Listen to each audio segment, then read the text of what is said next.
Councilman Leon. Councilwoman Pizarro. Here. Councilwoman Julian. Here. Councilman Stevens.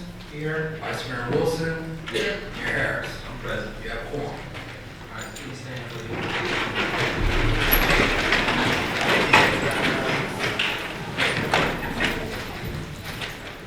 God, Father, we thank you for your blessings. We thank you for this day that was not promised to us. Father, it's in this moment that we ask you to continue to bless the city that we call Michael Garden, its residents, leadership, stakeholders, everyone that has something to do with the city. Father, thank you for the many blessings that you continue to rain upon the city. And God, thank you for all the things that you have done for us. It's in this moment now, God, we ask that you give us your knowledge, your wisdom, and your understanding. And all things, God, we promise to give your son all the precious honor and glory that he deserves. It is in your son name I do pray. Amen.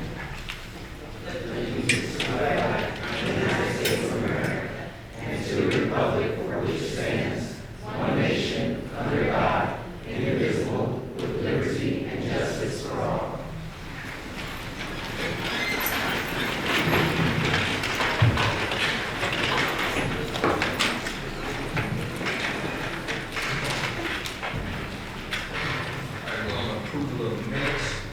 Yes, Mr. Mayor, forwarded to council earlier today, we had the June 14th and the June 28th regular meeting minutes, requesting approval of those minutes. Need a motion to approve the minutes. Motion. Been moved and seconded. All in favor, signify by saying aye. Aye. Any opposition? Showing none, show the minutes approved.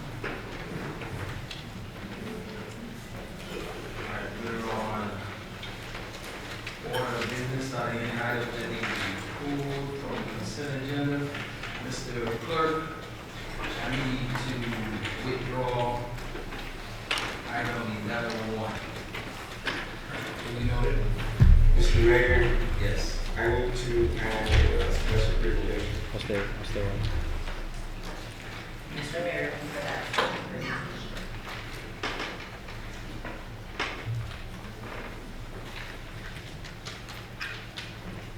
Special presentations. If you want to leave my glasses away from me, just need to wear it. Somebody can. All right, Mr. Manager, we'll show Councilwoman Julian's at 6.2 and Councilman Leon's at 6.3. Duly noted.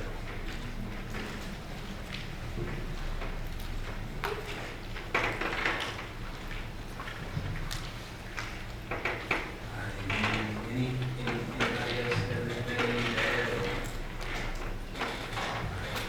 I need a motion on the agenda. Motion.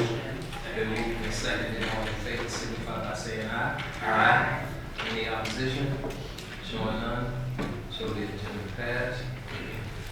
All right, we're on special presentation. Mr. Manager?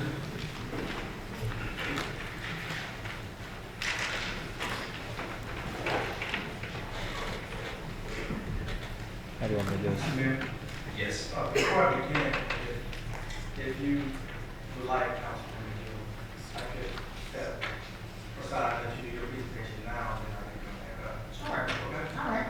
We'll switch places. All right, at this time, I would like to Okay. have a special presentation for the essay scholarship and a continued effort to promote critical thinking through the C5 Earn as You Learn initiative. I am happy to celebrate the winners of the Haitian Heritage Month Scholarship Essay Contest. When our students submit their essays, it's not just about being granted a scholarship. It's an opportunity to learn about some of the very impactful and extraordinary people that have done amazing things in their lifetime. It's also an opportunity to learn about our students. The biggest part of this initiative is the knowledge that is gained through the research and due diligence that our students have conducted. Thank you to all the students that took advantage of this opportunity in the education profession and the parents that encouraged the students along the way. At this time, I would like to call up our first place winner, Daniela Osilian, fifth grader from Barbara Hawkins Elementary School. Daniela is going to read her essay for us, and then at the end, Mayor and Council, I'll invite you all down to take a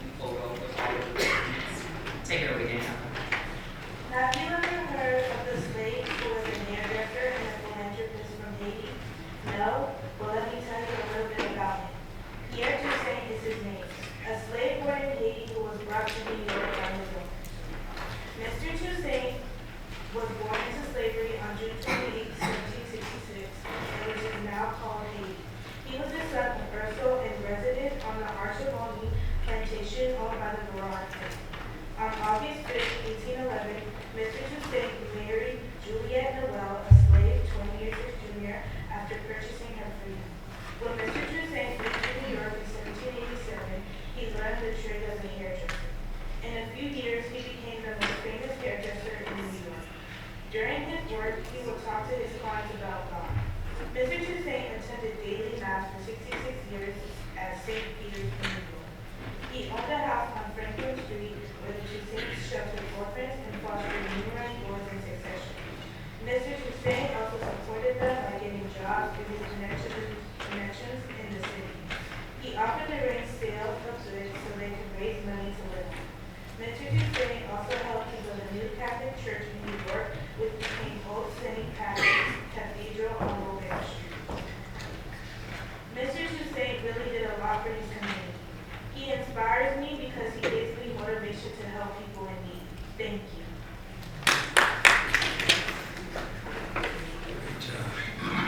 Good job, Daniela. Thank you very much. And so Daniela is our first place winner, and her scholarship amount is $400. Thank you, Daniela. We're extremely proud of you. At this time, I would like to call up our second place winner, Reginald Andre Jr., who's an 11th grader at Calvary Christian Academy.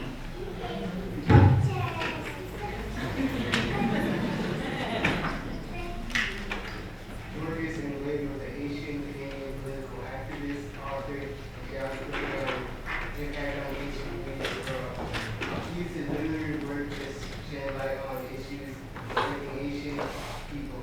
Greenway's most significant contribution to Haitian was his research on the geography of Haiti and the Caribbean. From this, he helped improve the understanding of the social and economic environment helping shape public policy. Anglade was also a writer who wrote on Haitian culture. His writings helped the history of Haiti be remembered and how it was. He influenced a wave of Haitian writers who have followed in his footsteps. Unfortunately, in 2010, Anglade died in an earthquake that hit Haiti, but his legacy continued by the George Anglade Institute and continued to promote research on geography of the Caribbean and advance the cause of social justice and human rights. Anglade has inspired me by showing how much he cares about the community by risking his freedom to protest. I also like how what he left behind is still going to this day. Many times people work died with us. In conclusion, I think Anglade's impact in the Haitian community is important because he left writings on history that we can still learn from today. Thank you very much, Reginald Andre. And Reginald is our second place winner with a $300 scholarship. Congratulations, Reginald. We're proud of you. And then our third place winner is Clint John, a 7th grader at Northern Middle School, whom you all know as my summer intern. Come on up, Clint.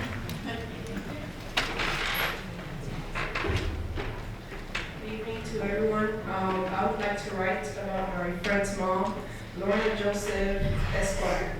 She's a wonderful person, inspiring me and the hearts of many others. She's the lead discovery attorney for the insurance litigation group. She has 2 children and a husband to take care of. And trust me, she takes care of them with love and care, never forsaking them. She's a fearfully and wonderfully made woman, working towards all she must get in life and more. She is bilingual, speaking English and Haitian Creole. The first time I encountered Mrs. Joseph was when I met her at her daughter's birthday party. She was very nice and caring. She inspired me with her success. She told me about her many experiences and the hard work that it takes to graduate law school, become a lawyer, and succeed as a black entrepreneur. At that point, I found out that not only was she a lawyer, but she ran her own cooking business. May I stress that she did this all while taking care of her husband and 2 children. I wondered how she had so much energy, how she had time for her children, and how she got to where she is right now. She inspires me, and what else she aspires to do.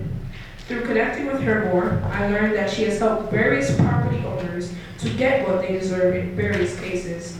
She has led community service projects to help the needy and more. Recently, she has made more time to assist her children in school, and the progress has been made. Her daughter overcame a test in math, and her son got admitted into the school gifted program.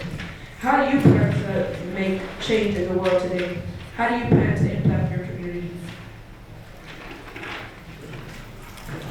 Thank you, Clint. And Clint is a 7th grader at Norland Middle School. Thank you to all the parents who encourage their students to participate. And at this time, I'm going to call you up.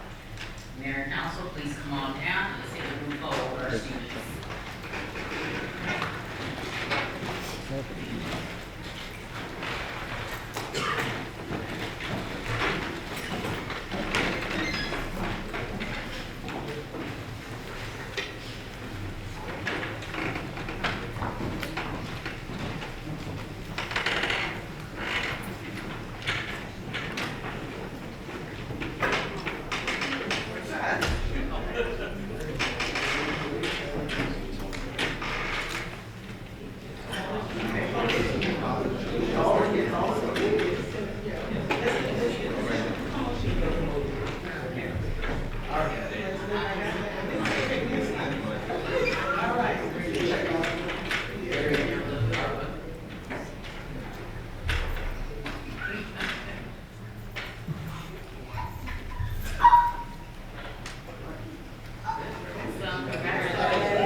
Okay, for my presentation, I would like to welcome,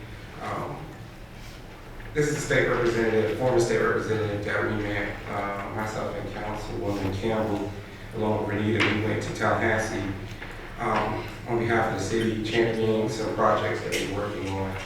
And he was very instrumental in helping our state representatives that, even though this is in his area, he supports Miami-Dade County as a whole. And he was very instrumental in the leadership in helping our state representative, Felicia Robinson, what he feels in regards to the water issues that we have. He's now newly appointed to Miami-Dade County Clerk of Courts, and he has some thoughts and ideas that he'd like to share with Miami Gardens on some of the partnerships he would like to do. So I want to introduce you to Juan Fernandez Barkin, our new Miami-Dade County Clerk.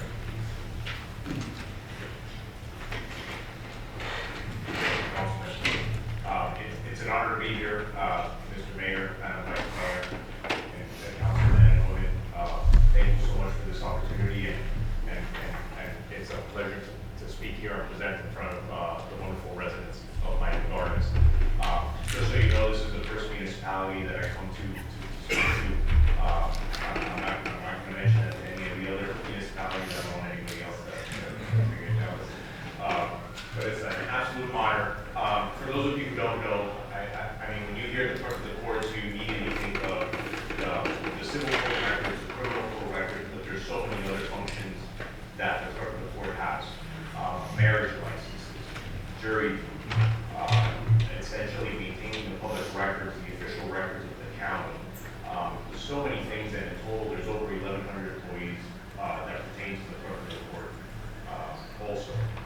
One of the big things, and this is something that I'd love to partner with you all on, and one of my priorities is in regards to driver's licenses and helping individuals make it easier for them to pay traffic tickets.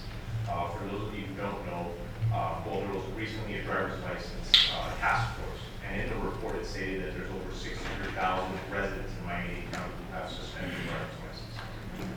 Having been a public defender in Palm Beach County, I personally did handle several suspended driver's license cases, and I understand the ins and outs of the difficulties of many individuals when it comes to paying these traffic tickets. So one of my priorities is to make it easier for them, and to perhaps, and I would love to partner with you all in perhaps having a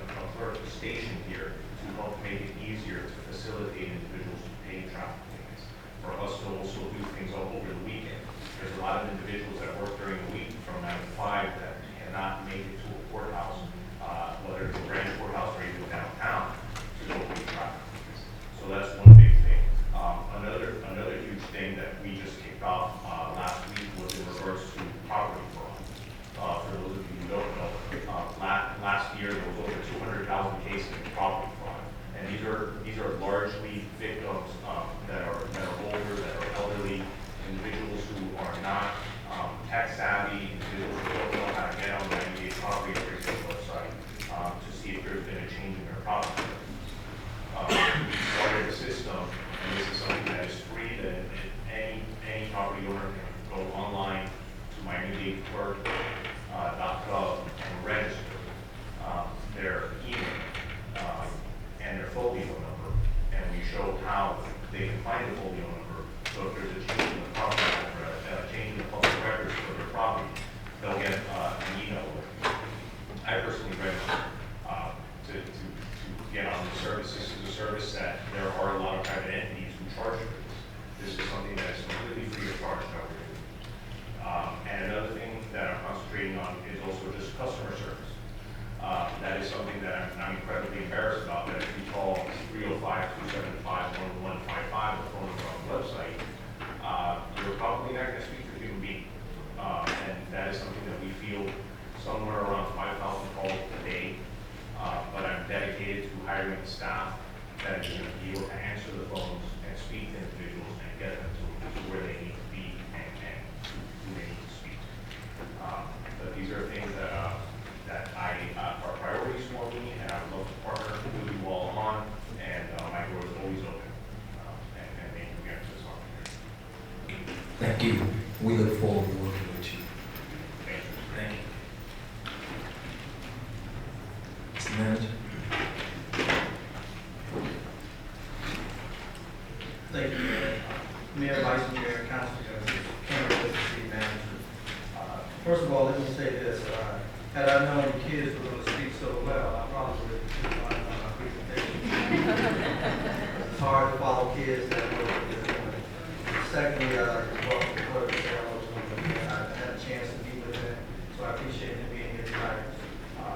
The other thing is, before I get into my presentation, I want to recognize a few people who have helped me get this far with this presentation, and it's with some of the concepts with 35 acres, and also eventually with the Performing Arts Center site.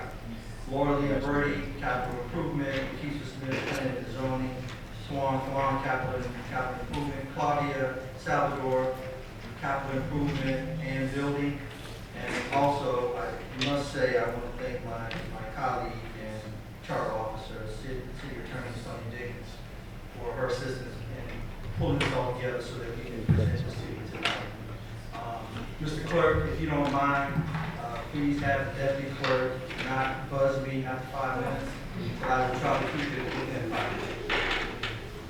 We already got you. Mr. Mayor, council members, I'm here today to talk about a couple of things, but the things that I really want to talk about are two of the most important things I believe that will be happening in the city moving forward. One is the 35-acre development that I'll brief you on tonight, and then the other one is the concept of the Performing Arts Center and the site that we are contemplating and building at the Performing Arts Center. So with that, I'm going to provide a brief presentation. It won't be long, I promise you. But if you have questions during the time I'm speaking, it's fine. I'll answer those questions. Or if you have questions afterwards, that's fine as well. So my first intention tonight is to give you an update on the development site of 35 acres. Double speaker, or can I get on one? Is that published? And we'll read last time. 27th Avenue is the site that we're looking at right now. And then if you look to, I guess, to the right-hand portion of the map, those are two main residential units that will be developed on that site. The two development site areas are proposed as 10-story, approximately 250 units at each area. And then also, there's the amenities of food, community house, community centers, and things of that nature will be also a part of that first phase. The second phase is the development closer to the 27th Avenue corridor. It is scheduled to be entertainment, restaurants, hospitality, and other commercial uses in that area. And then the third area is parcel 5, which will be an entertainment center, an indoor entertainment center. This is approximately 75,000 square feet, and that will be a part of this overall development as well. The reason why I'm pointing out those 3 sites within the development site is that you will soon, probably sometime in either September or October, there will be an item before you to deal with some of the variances that they may need to move forward with the development of the site. But overall, the development site is moving forward. We've had a number of meetings with the development team to ensure that they will be moving forward. The other things that we are waiting for are some of the final site planning issues that we've addressed with them over the last several months. There are some development issues that we need to deal with as far as where the infrastructure will be placed in the development site. But overall, the project is moving forward, and I'm pleased to say that, I mean, it's been a long time, but I will say that they are excited and continue to be excited about developing that site. After the first phase comes to you, obviously there will be a phase 2. That phase 2 will include parcels 2, parcel 4, parcel 6, and parcel 7. Parcel 6 and 7 is an additional hotel development site on that site. And then the parcel 2 will be an additional restaurant and some commercial uses next to the first proposed hotel site. Any questions on the 35? Yes. Okay. You stated the different parcel numbers. You said phase 1, parcel 1, 2, and 5. Did I hear you correctly? Phase 1 is this parcel here, Councilman. Right here where my light is. That's phase 1. That's called phase 1. This is called phase 1. And this is called phase 1. And I couldn't see none of what you just said. Oh, okay. This the visual is not. Call out the parcel numbers. Parcel 3, parcel 1, and parcel 5. So my request, I just have a request. Can you kind of lay that out in the, it's not here in this presentation that we have, can you lay that out and say phase 1, parcel 2, 3, 4. Sure. Phase 2, and kind of give us a timeline? Can we do that? And if we can't do a timeline, can you say like phase 1, what's the parcel on this map? Those targeted for phase 1, Yeah. and then phase 2, these I parcels. can provide that. Okay, that's all. That's not a problem. Thank you. Mr. Mayor? That's it for me. Yes. Mr. Mayor? Yes. Yes. Mr. Manager, I actually have, for the 35 acres, you mentioned the first phase is residential. That's correct. Is there a way that, and I guess this is the conversation, why is it that phase 1 is residential? Phase 1 is residential parcel.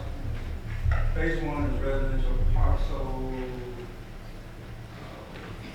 3.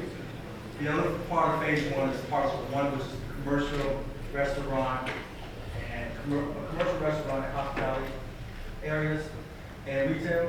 And then as part of phase 1 is parcel 5, which is the entertainment district. So, and I know exactly. One of the things we said that we were not going to allow them to move forward with just residential without other company uses coming forward with that. So phase 1 accompanies the residential, some of the commercial retail, and also the entertainment part of the development. Okay. So when that comes forward to you, you'll see that all that laid out to you moving forward as phase 1. And then phase 2 will be the second hotel, an additional museum area for Formula 1, and then some other retail.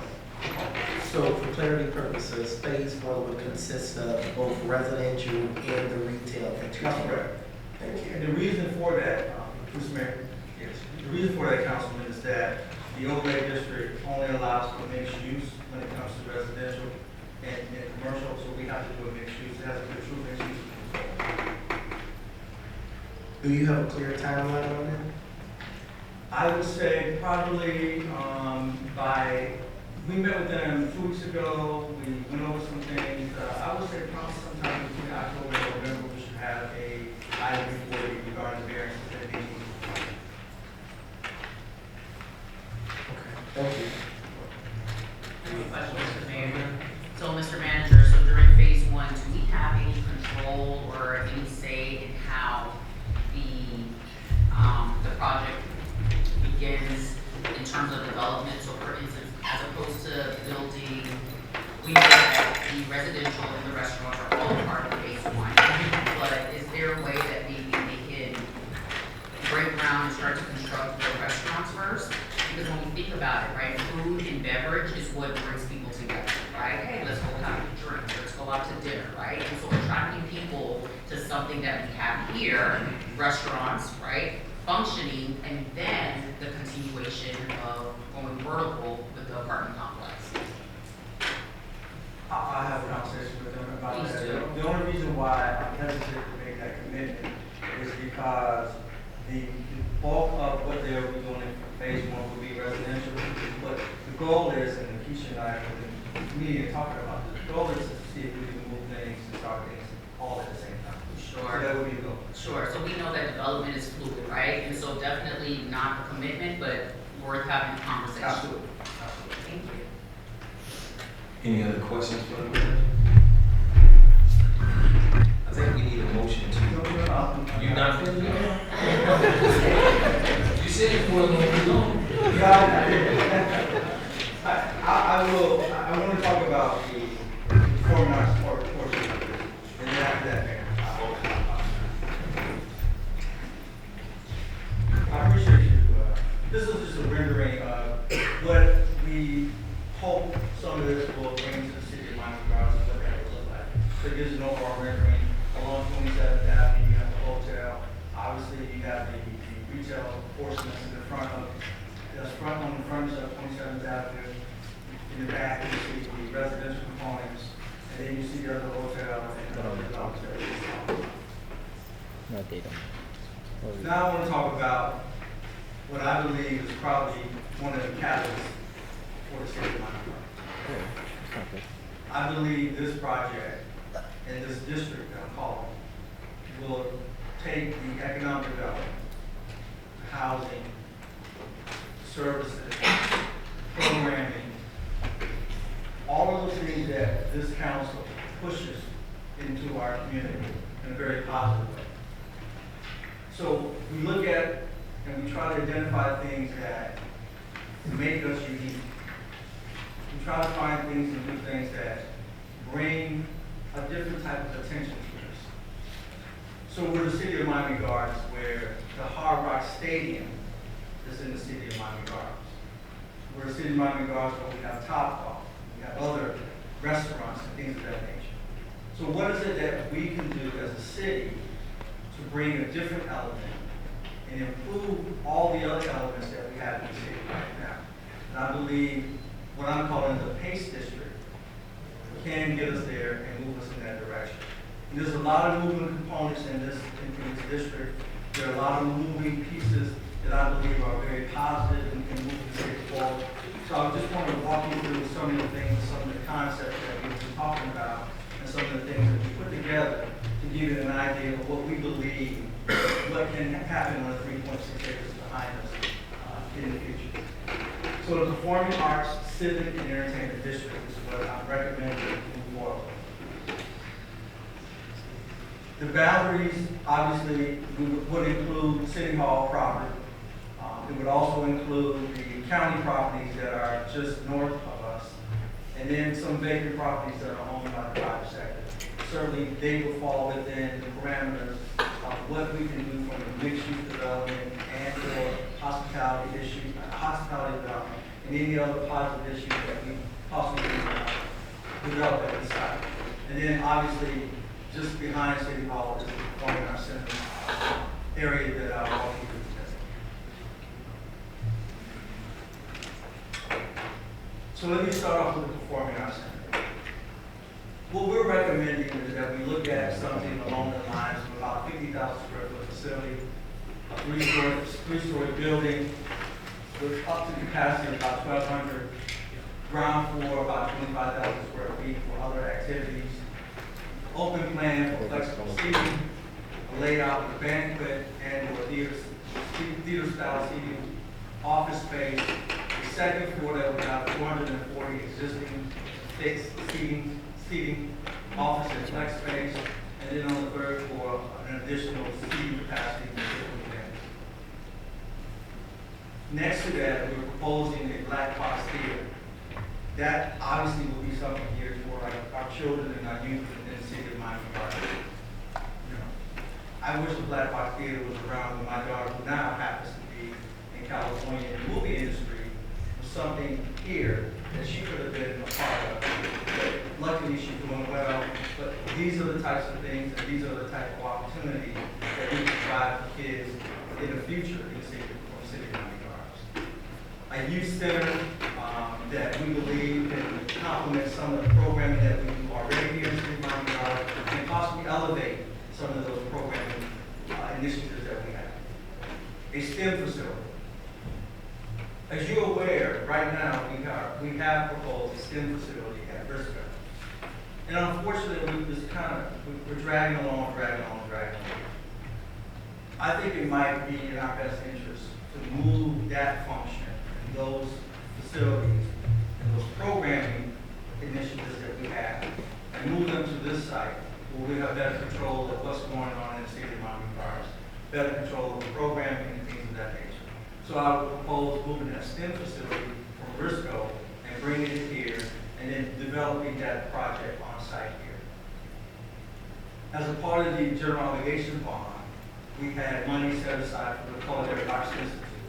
So certainly we will continue along those lines with the general obligation bond pledges and move that facility here behind City Hall. The other component that I think is critical, which I believe is one of the components that will take us to a new level, is that actually negotiating with a top flight, top hotel group that could build a hotel on site just next to these facilities. And also include in that facility space for the educational initiative that Councilman Stevens has brought to the table and provide some spacing at one of those levels within that hotel development site. So where we have St. Thomas University, Miami-Dade County War Memorial, where we have them, they will be at the Betty T. We can use that as a satellite office for right now, and then hopefully build some of that space here on site where there's an alternative for folks to go for educational purposes. Not a new idea. I promise you I stole it from the city of Fort Lauderdale, so it's not that big of a deal, but I think it's something that fits in the city of Miami Gardens. I'm anticipating a hotel development of about 150 rooms. We have 5,000 square feet ground level for the lobby, 4,000 convention center space, and then the remaining 4 will be for our education. This is just another view of the proposed performing arts area in the proposed district. These are the components that I'll just brief you on, and I think it's something that will really stand out in the city of Miami Gardens to a next level when it comes to services, entertainment, and things of that nature. This just gives you a breakout of each of the floors. The first floor, second floor, what that space would look like, and then the final space regarding the third floor itself. So, in summary, Mayor, council members, I think it's time for us to move to another level. Certainly, we are doing tremendously well in a number of areas in the city. We have great staff, financially doing great, led by Craig, Bertha. Parks and Recreation is doing great, led by Paulette. Police Department is doing well, led by the Chief. A number of departments, like capital programming, is going well under local leadership.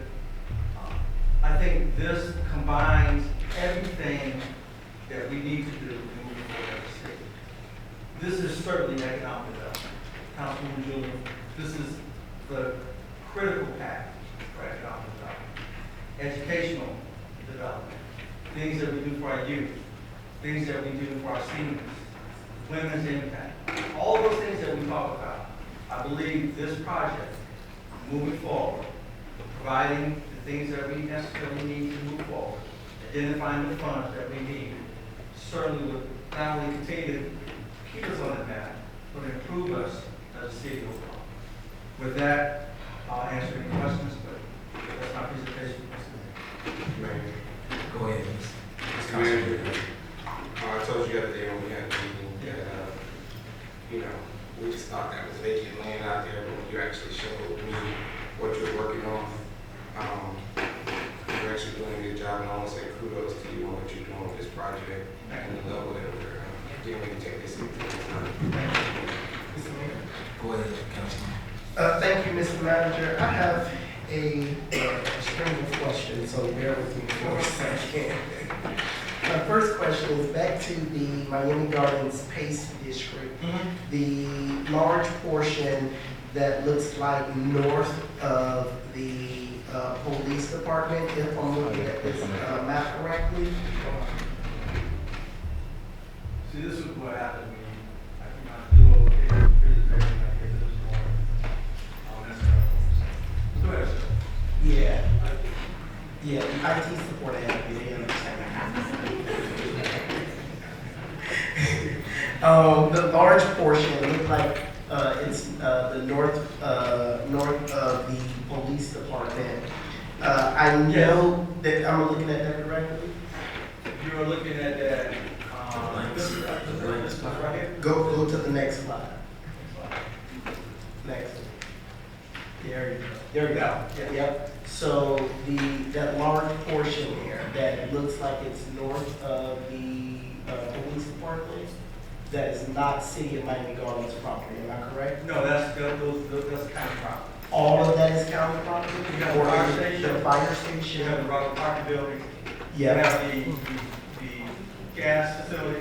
yeah. And then you have private property. This is privately owned property. We're actually trying to engage in some communications and some discussion with them about the development. And I think this is still, I'm not sure about this parcel here. I think it's private, but I have to double check.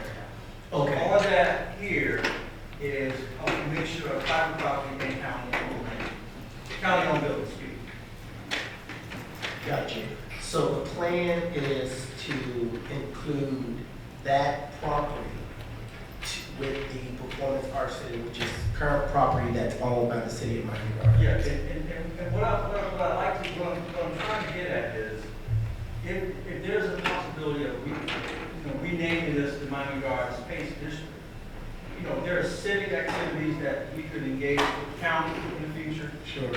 Obviously, there's additional lands here that we could possibly develop in the future. So, and I'm just trying to keep this tight enough where we have some influence and some things that we can do and bring to the table as far as maybe future projects, future programming with the county and things like that. Now, remember, overall, they're already part of the overlay district. Right. This is just really making it something special and calling it the Pace District because all the things that we're going to bring forward, hopefully through this project, may be something we can do in partnership with the county. So that land and all that north of our police department, that is just essentially, the reason why it's included right now is for zoning purposes, if we were to zone this as the Pace District. That's right. It won't stop the progression of building the Performance Arts Center while trying to recruit the county or anyone to fall on board. That's correct? That's right. Okay, so leading to that conversation, leading to that, with that answer, the timeline to building the Performance Arts Center is when? My goal is to not only, there's a couple things I need to do. And unfortunately, with the break, I won't be able to do it in August. So come September, my goal is to bring an amendment to the zoning that will create the Miami Gardens Pace District with all the components that we want in there.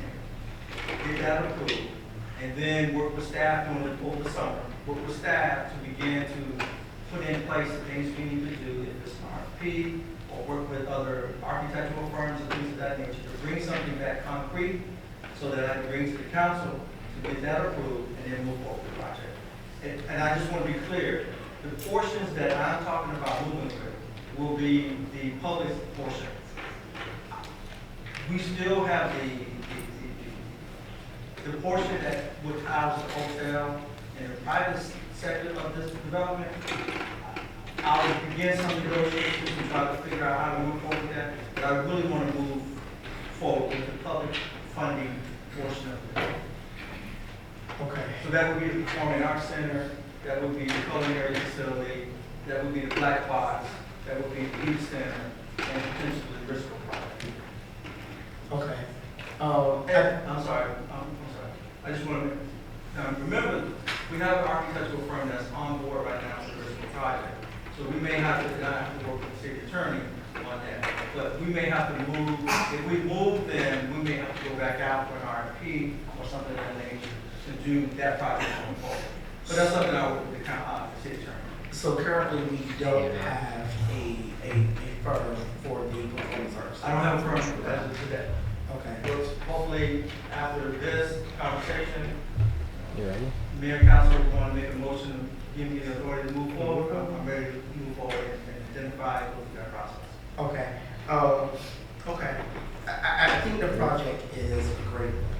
I think you and your team has outlined what's essential to this community now, from the higher education initiatives to the youth services to economic development, all that great stuff. But I want to make sure that, and this is that we put a solid timeline in place and get the ball moving.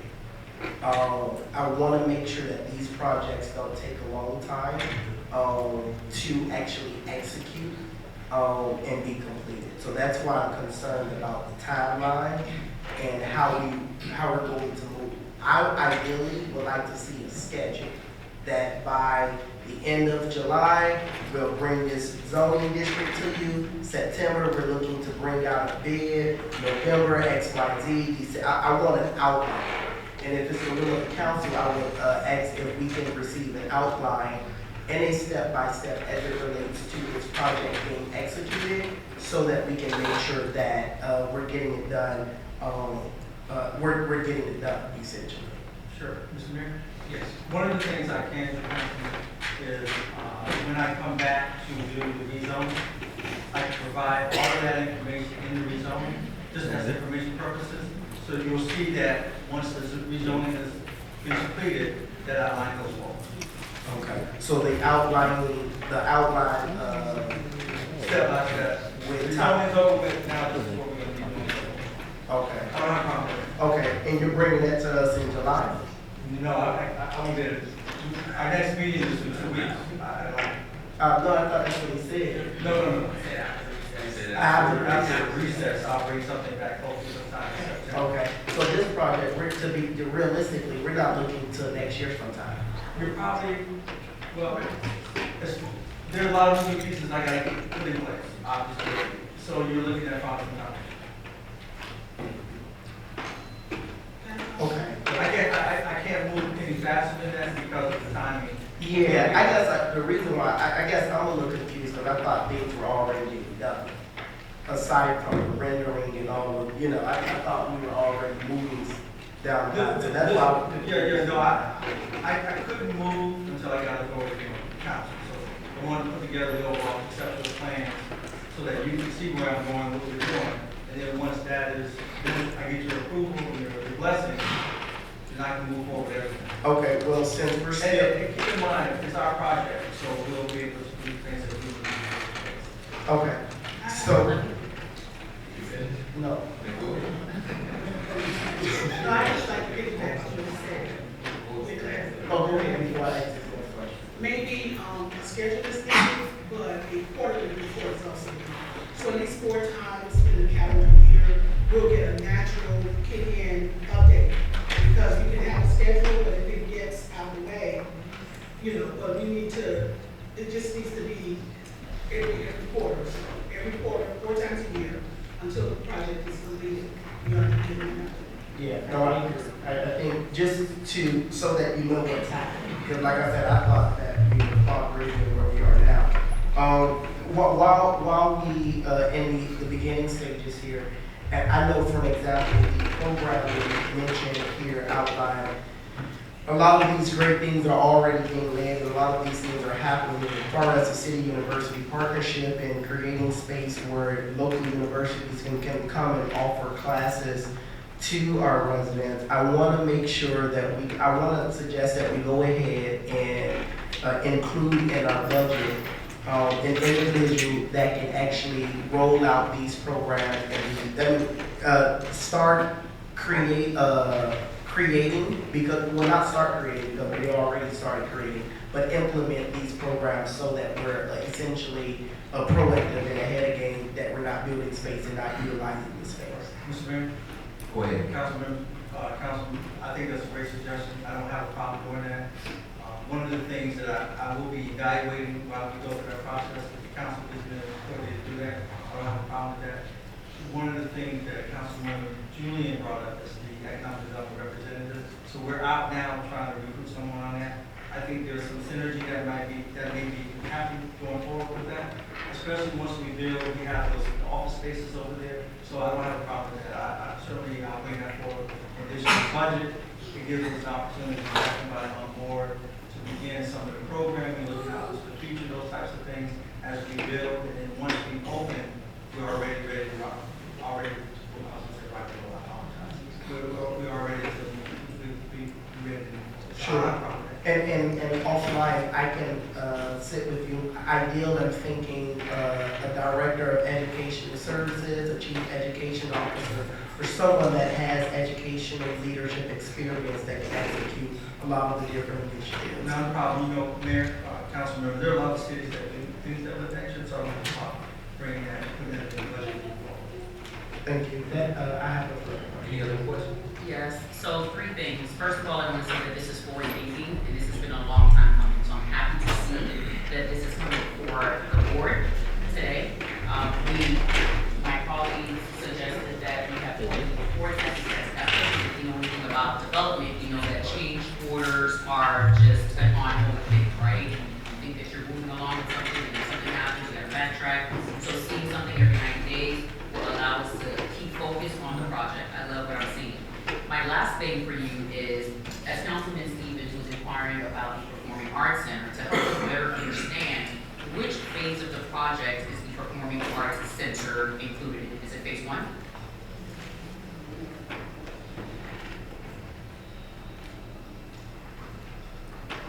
Honestly, I haven't really broken this out in phases.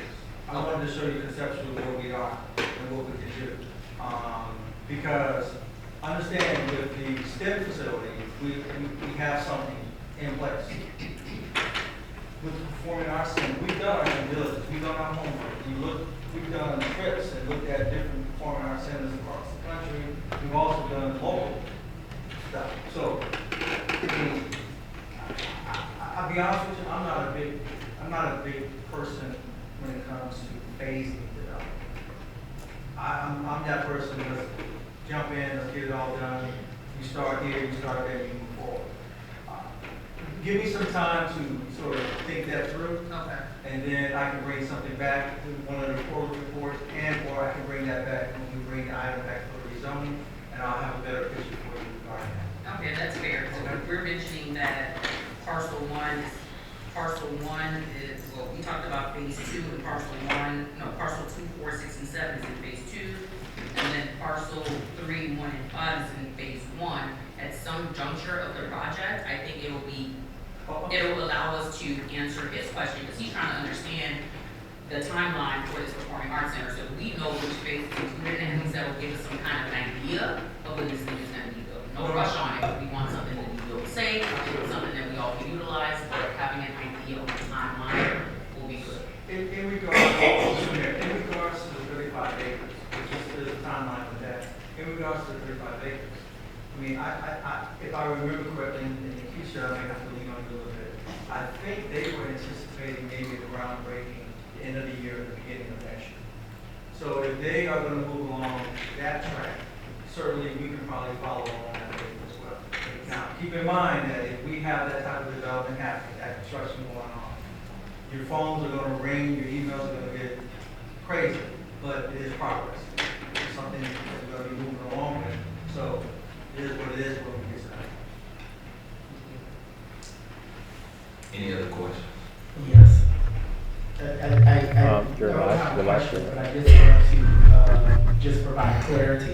because I know I mentioned the higher education program and having someone to implement our education services moving forward.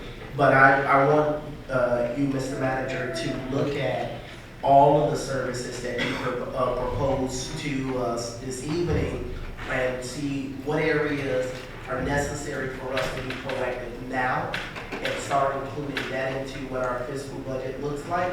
And then areas that, essentially will happen in the program, in the facilities. Absolutely. Thank you. Any other questions, concerns, or hearts and minds are clear? I need a motion to allow the manager to proceed with the PACE district as well as with the town center. Motion. Second. So it's been moved and seconded. Mr. Mayor? Yes. Can I, when you say everything does that include the education component as well, that the council? Everything that was Everything discussed. that I discussed now, I can move forward? Yes. Thank you, sir. No, the motion is for, the 35 acres is on its own. The performing arts portion that is presented, is that the direction I'm getting from council, I can move forward with? With everything. Yes. The PACE district. PACE district, I will move forward with the PACE district, which includes all the components that I've just discussed. But it's not the educational component. No, it will include It it. will include. It will. Okay, no, he said, there's an educational component in the development of this 35 acres. With the STEM and all of that. The educational component is a part of the Miami Gardens PACE district. Okay, and so that educational component, right? Yes, Is that the same as the higher education district?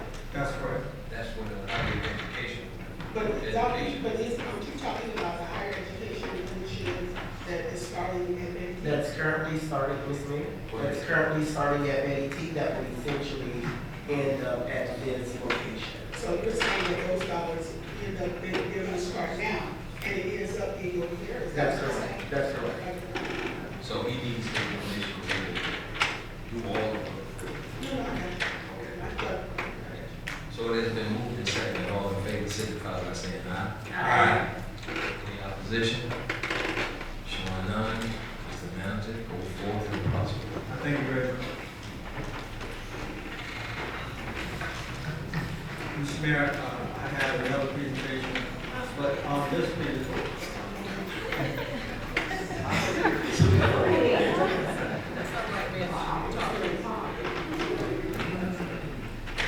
We got your back, Mr. Mayor. Yeah, go ahead, Mr. Manager.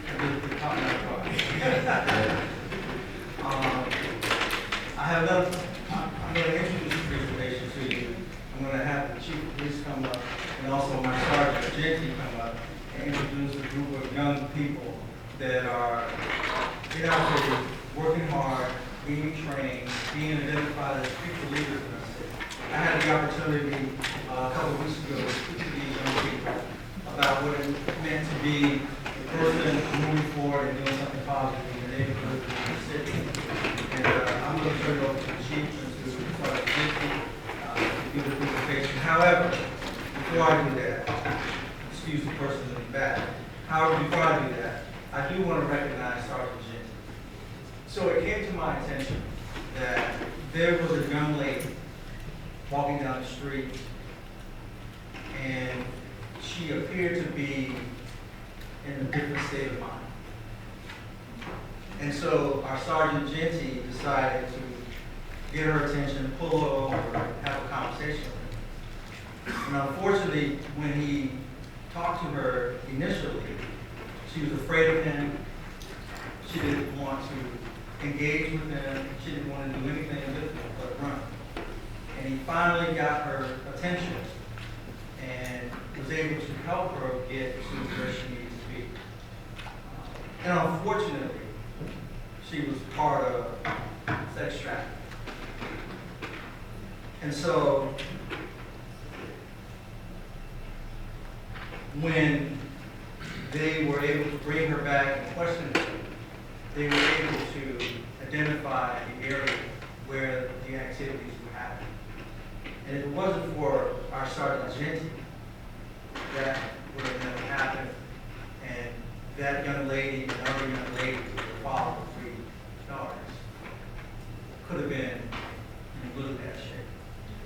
he was recognized by our state attorney a couple of weeks ago.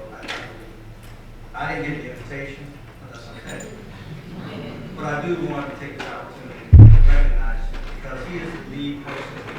He and Sergeant Levine, the chief, they're the lead person in developing these young people to ensure that maybe they will save somebody's life in the future, just like Sergeant. So with that, I'll sit down and I'll turn it over to the chief. Thank you.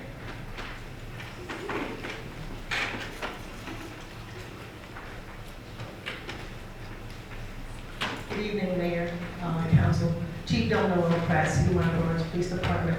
A couple weeks ago, we had a 2-week Police Explorer Academy. It was hosted by our police department, but it encompassed some Hialeah PD Police Explorers and also Hallandale PD Police Explorers. And we just want to give you a little snippet of things that they did and how we are basically engaging with our youth, and we're empowering them because these are our future leaders, just like the city manager has said.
Good evening, everyone. I'm Sergeant Gentry, Community Action Team.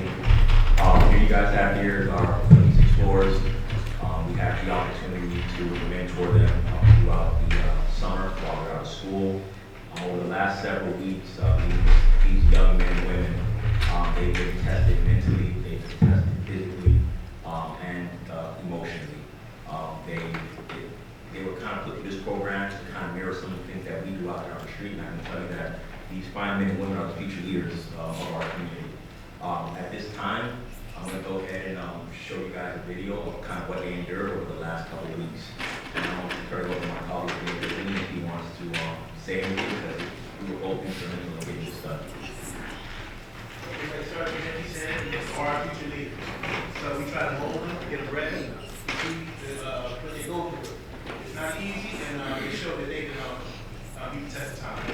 watch the video, you know.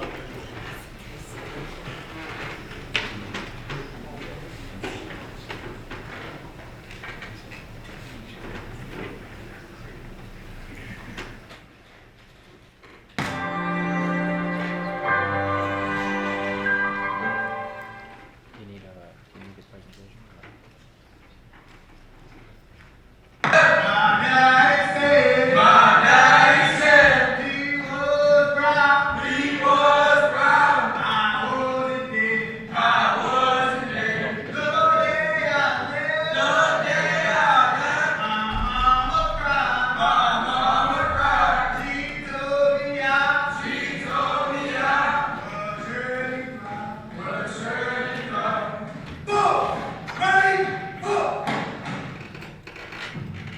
I can because I'm capable. I will because I'm strong. I must because they're dependent on me.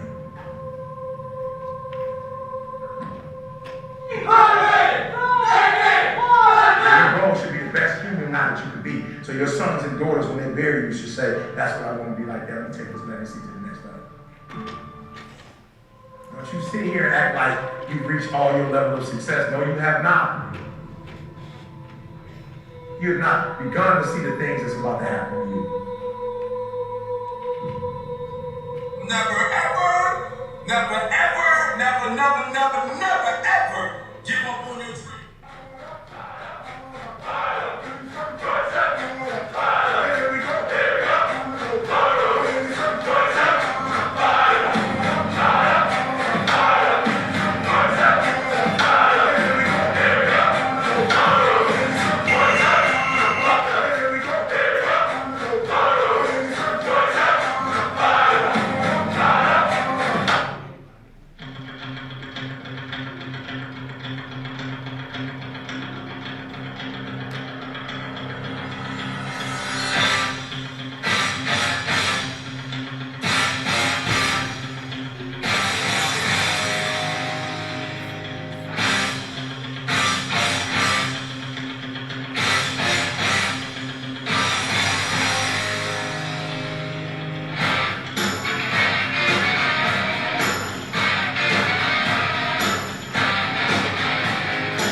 Come on, let's go.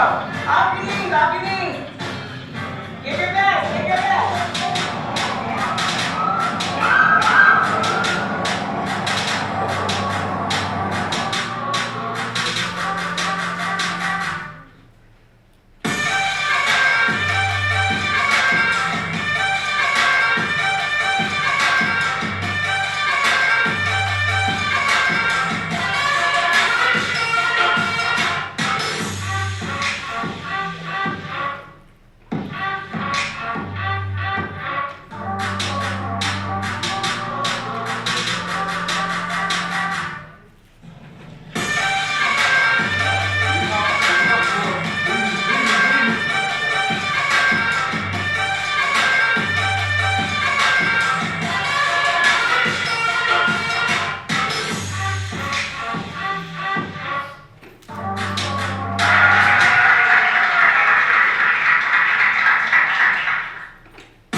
cadets went through over the last couple of weeks.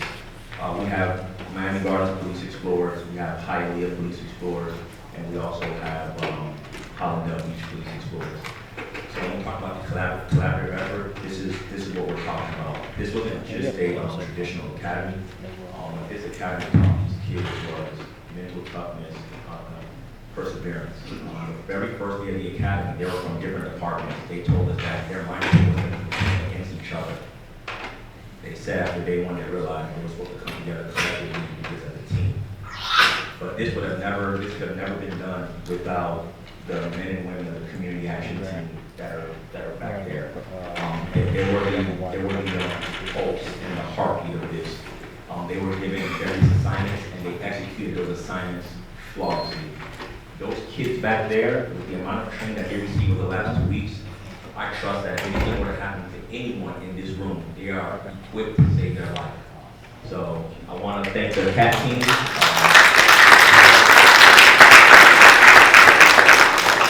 And our chief and our command staff for all the support, and our city officials for all the support that they continue to give us. Thank you.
Mr. Clark?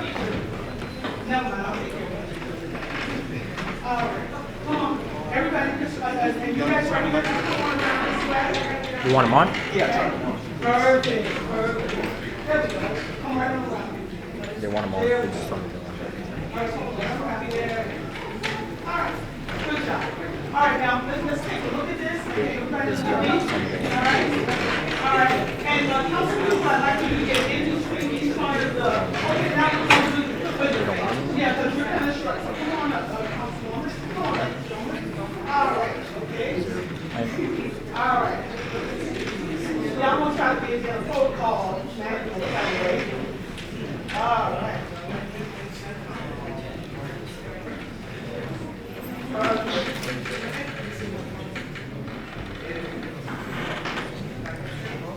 All right, so now we're going to take a couple of photographs, if you guys will allow us to do that.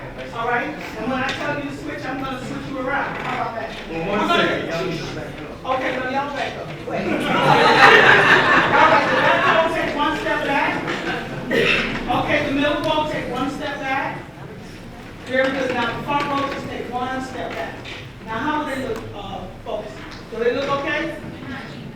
Okay, you want to come on in just a little bit? Or you want to come over here? All right. Okay. Come right here. All right. Perfect. All right. How do they look, guys? Perfect. All right. Now we're going to do on the count of 3.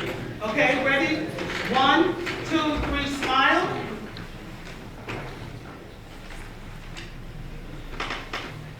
All right. Very good. Now, is there a secondary photo? Okay, with the officers, would you guys like to come in and take the photograph with the? Okay, but you said, y'all, come on.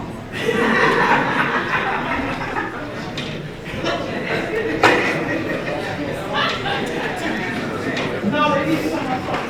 They need to come up front. Come on. Now, come on. Yeah, they're all in. Okay. The council Councilwoman, so the young people get on their knees. Old people can't get up. All right, I'm sorry, let's get on. All right, ready? All right, how we looking? Y'all, is this a good shot? Come in a little bit, let's make it tight. Okay. All right, we're gonna do like on the count of 3. You guys in the front, let's right hand over left. Everybody give me a good posture. Let's look at the camera. Ready? Okay, 1, 2, 3. Smile. Good job, guys. All right, very good. And like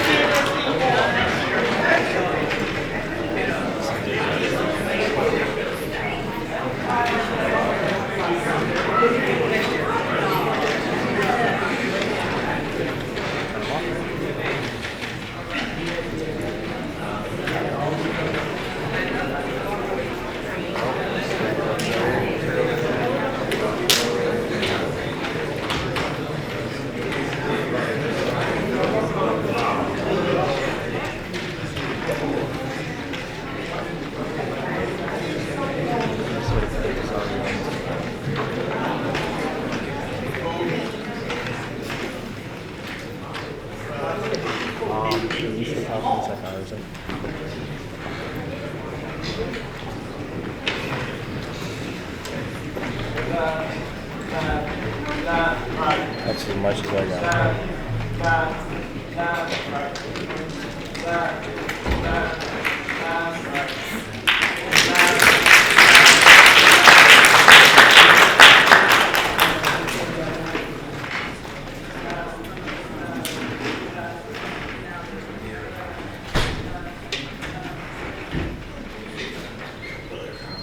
All right, how you doing? What's that? How about you? That's welcome to the council. All right, where are we on? Public comments? Yes, sir, Mayor, we are on public comments at this time. Do you have any written communication? No, there are no written communications, Mayor. I have 2 written cards with you.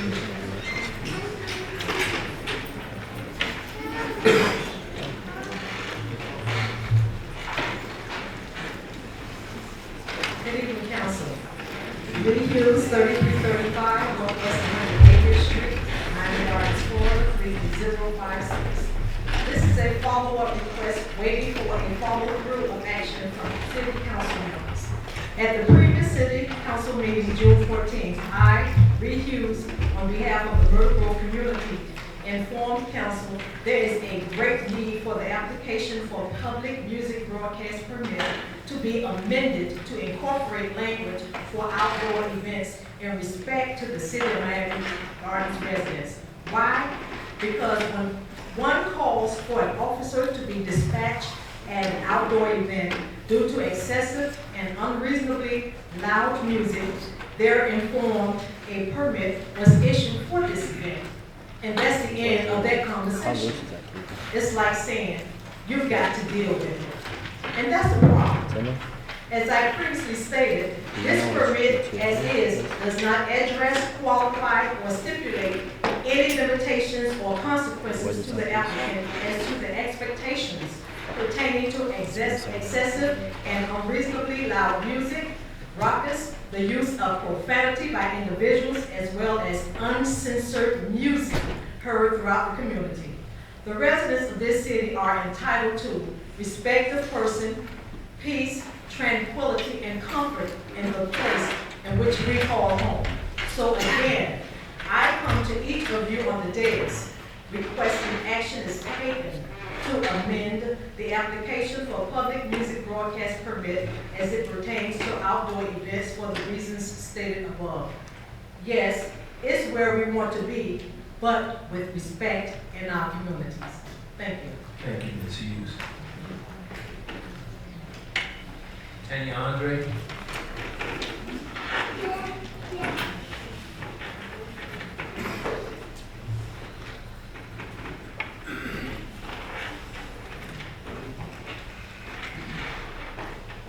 Hello, Mayor and Councilman and Woman. It is an honor to be here with you today.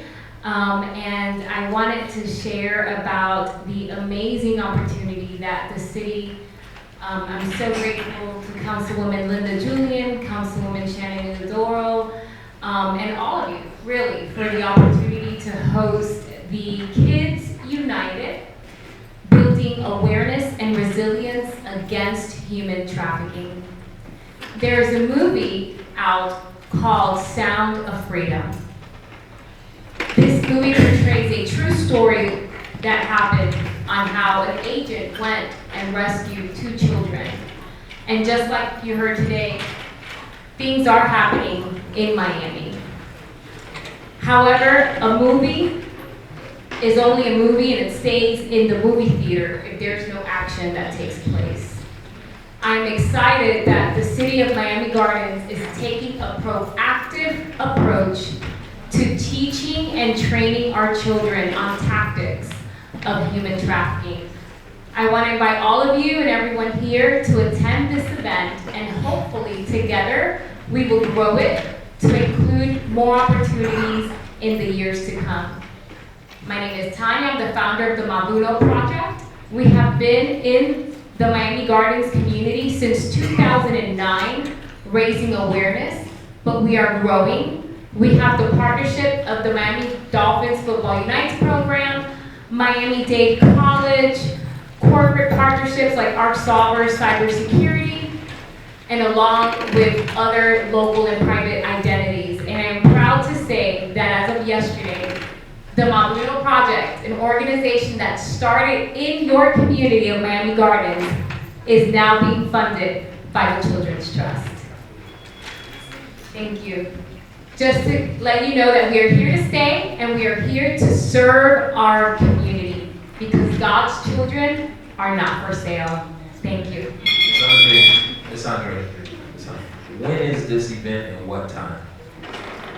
The event will take place July 22nd from registration starting at 9:30 till 1 p.m.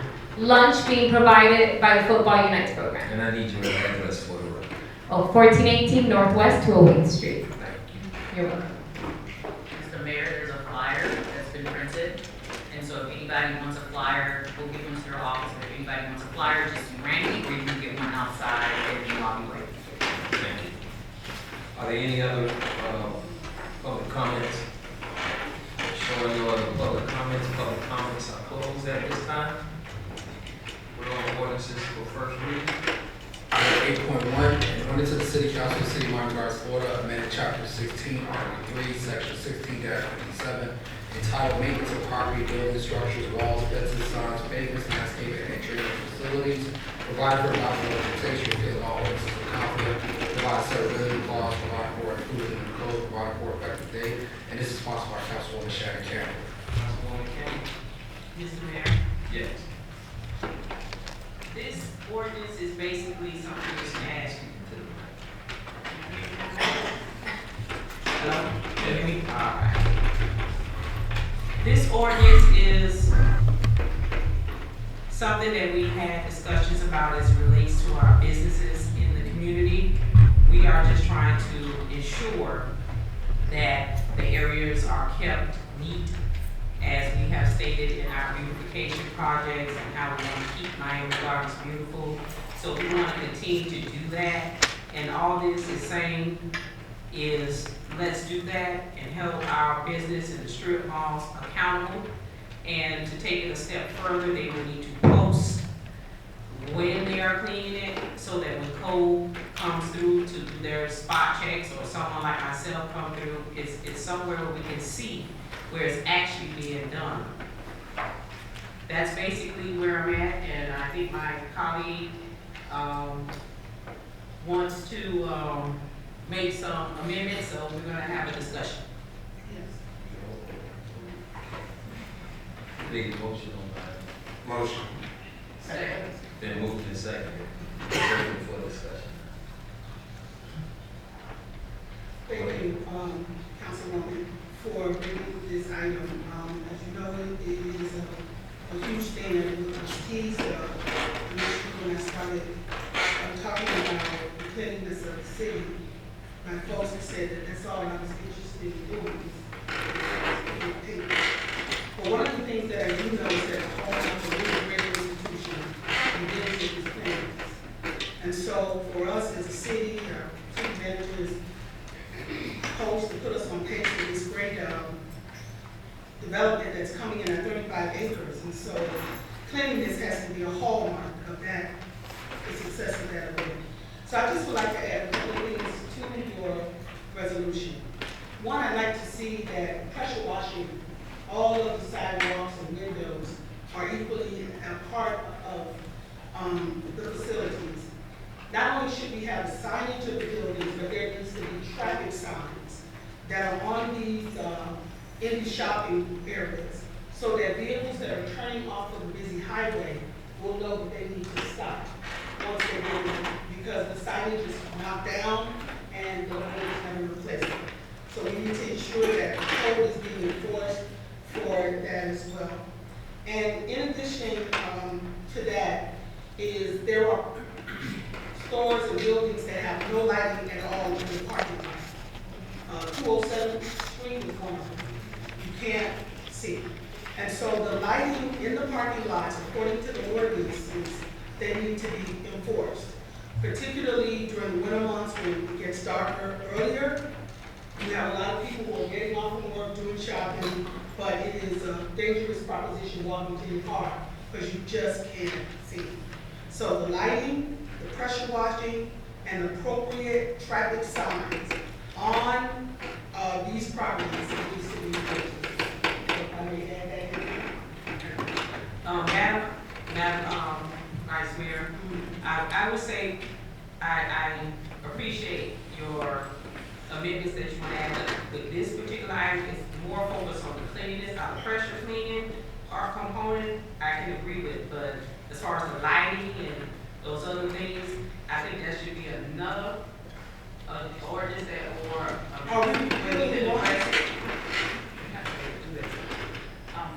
Madam Attorney, yes. We can work with you, Vice Mayor, on bringing back amendments to the property standards. Because we don't even have the standards here. We only made that one amendment to allow, one of the things we discussed at the last meeting was just having a way to contact these larger classes. But my office can certainly work with you to bring them, because it wouldn't be appropriate to put those amendments in this section right here. It would be another section dealing with the property maintenance standards. She's only amending, adding this one little section, so that wouldn't be appropriate to go there, but somewhere else in that bigger ordinance, we could put it. And you guys can work with it on. Yes, if you want to, I mean, if it's not already in the big, I don't know how many it was on there, but it's. So this is an ordinance that deals with, let's break this out. Okay, what part of what I said can be included? I couldn't hear what part of what you said. What part of what I said can be included in this? If I said Section K? Yes, if I said I wanted pressure wash, can that be included? Not in this section. Okay, if I said I want windows, if I said I want lighting in the parking lot, can that be included? Not in this section. So there's nothing that I said can be included in this? In Section K of our ordinance? No, it wouldn't be. No, I don't know what Section K is, I'm just looking at what the item says. Yeah, no, because what I'm saying is Section 16-57, maintenance of property, we didn't put the whole thing in here. We only put the one part that she's adding as an amendment. So it wouldn't go in Section K. I would need to amend another section of that entire section in order to put what you want in there. Yeah, because I guess when I'm reading this, I'm trying to figure out how it comes in. That's all I'm saying. I'll print out the entire property maintenance standards for you because it's about 10 pages, so you can see what I mean. There are standards for properties that are not in Section K that all she's adding here is posting of signage and information. But what you're doing can be done. What I'm saying is we need to amend another section of this ordinance to do it. That's what I'm saying. Okay. I think I got it. You just have to shield. But I'll do, we'll Yeah, this offline. Okay. Any other questions? Showing Councilman Leon? Yes. Councilwoman McDonald? Yes. Vice Mayor Wilson? Yes. Councilwoman Julian? Yes. Councilman Stevens? Yes. Councilwoman Campbell? Yes. Mayor Harris? I vote yes. Motion passes. We're now on to item 8.2, in order to the City Council, City of Miami Gardens, Florida, amending to add chapter 18, article 3, division 8, section 18-249, entitled smoking in the parks is prohibited. Of the City of Miami Gardens Code of Ordinance, providing for the adoption of representation, including all ordinance in the conflict of violence and religion clause, provided for including the code, provided for the effective date, and this is sponsored by Councilwoman Linda Wood. Councilwoman Judy? Yes, Mr. Mayor, thank you very much. This item is pretty much self-explanatory. I'm very passionate about clean air. I do believe that when people go to the park, they should not have to endure secondhand smoking. And when we go to parks to breathe in fresh air, to get oxygen. And so what this item is basically asking is that we can refuse smoking from our parks facilities. And in addition to that, this can be a part of our Live Healthy Miami Gardens initiative as we continue to grow towards a healthier community together.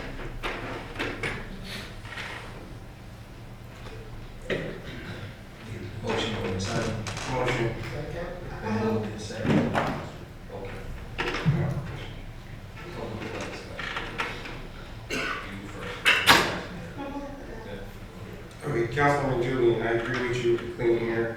I have a couple questions. In regards to enforcement of this, as we prepare for our football season that's getting ready to start, and I have said upon the passage immediately, as this resolution will pass, two parts.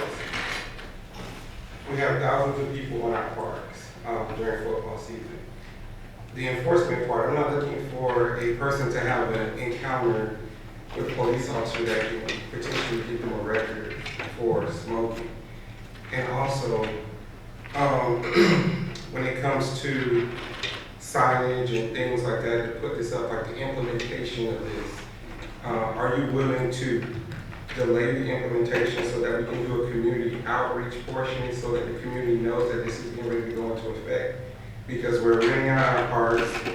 We have Florida Board football here. We have our Oculus football that's getting ready to take place. They're already practicing now. So to just bring this on the residents right away, I think that without education would be somewhat unfair. Well, Councilman Leon, thank you very much for your concern, and your thoughts and your concerns are valid. And education, yes, I'm looking to the education component of it. You talk about thousands of people utilizing our parks, and you're absolutely right. When I think about the young cheerleaders and the football players that are playing on that park that have to feel the secondhand smoking is really not healthy. So yes, I am all in favor of educating our residents about this new ordinance. Should it pass, that would be taking place. What does the enforcement piece look like? So the enforcement piece is basically saying, well, we can put up a sign saying that this area is designated as a non-smoking zone. We can also look at all the other municipalities that have passed such an ordinance.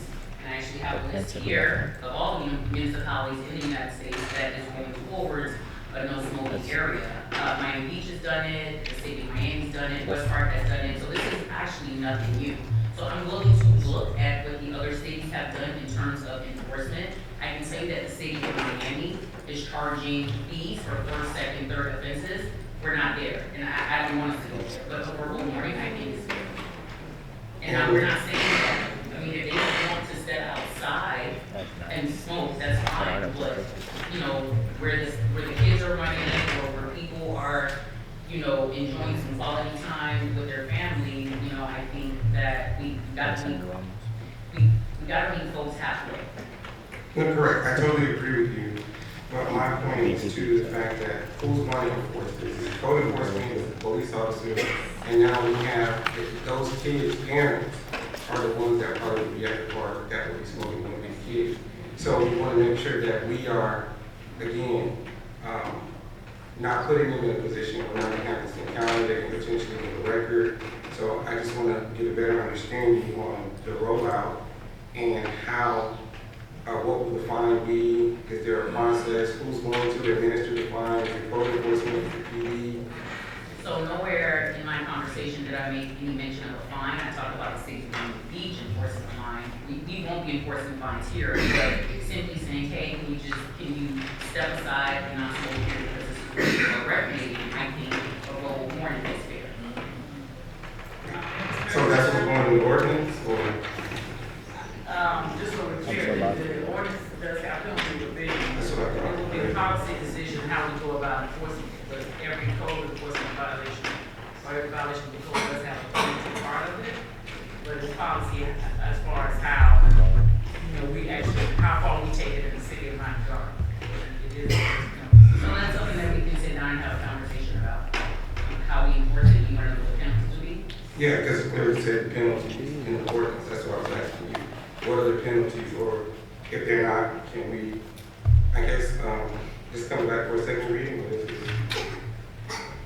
well, penalties are outlined by Florida statute for violations such as these. That's, but it's a policy decision as to how it gets enforced, is what I'm saying. And that would be really the manager's purview. Are we gonna criminalize the smoking, or are we going to alert people about the law and warn them? That's what I'm saying. We're not criminalizing anybody, from the research that I've done and the municipalities that have done this. No one's being criminalized. We're not gonna put people behind bars for smoking, but we will say, hey, this is an area where it is a non-smoking zone, and should you want to smoke, you can step on the outside of the perimeters to smoke a cigarette. I think it's only fair for the kids who are out there playing in the parks and the people that don't smoke. The CDC shows that secondhand smoking is one of the biggest killers out there, especially in communities of color. So when we talk about wanting to be healthy and moving towards a healthy community, I think that this is something that will help you there. And we talk about education, but signage is going to be important to put out. So I think we may have to, the budget process is coming up soon too. So that's going to be a fiscal impact on the city to put out signs. Well, the sign will be at the parks, but that's not going to be a big fiscal impact. It's not going to put in our budget. But we would still need to put the signs up. So we don't have signs made up right now to put out to enforce it right away. Right, and I agree with you, right? So this is something that we're having a conversation about this evening, and this is something that obviously is not going to happen tomorrow, but we need to work on how that's going to happen. With our reserves here in the city, signage is not going to be, the cost of signage is not going to be an issue as it relates to this ordinance. So can we amend this to a date that we can get the signage, because it says the way the item is written, that upon passage, it's enforced with penalties. And if you're saying we're not gonna have penalties, and you're just having a conversation, and then it says upon the passage, because this is a law that we're creating right now, we need to get it worked out before we vote on it. I'm not following what you're saying. The way that it's worded. I know what Madam Attorney, can you, I'm not sure myself. We don't pass the ordinance when we don't have signs. That's not what I'm saying. Can we amend it? Can she amend her item so that we can have time to make the signs, because it says upon passage that this goes into effect? You talk about changing the effective date of it? Yes, changing the effective date. And then working out, you said you don't want a penalty, so we need to change that language to, that there won't be a penalty, because it says clearly it's a penalty here. So you need to change the penalty language to, that there's no penalty, right? There's no laws without penalties, so there has to be something. Well, so we need to determine what the penalty is going to be if they break the law, and then how we're going to enforce this law. So I would think that if we pass the item, that we also look at the possibility of it starting later on, so that we can have time to review it, put things in place, have the manager's budget for the sign, and get those signs. That's fair. Mr. Mayor? Mr. Mayor.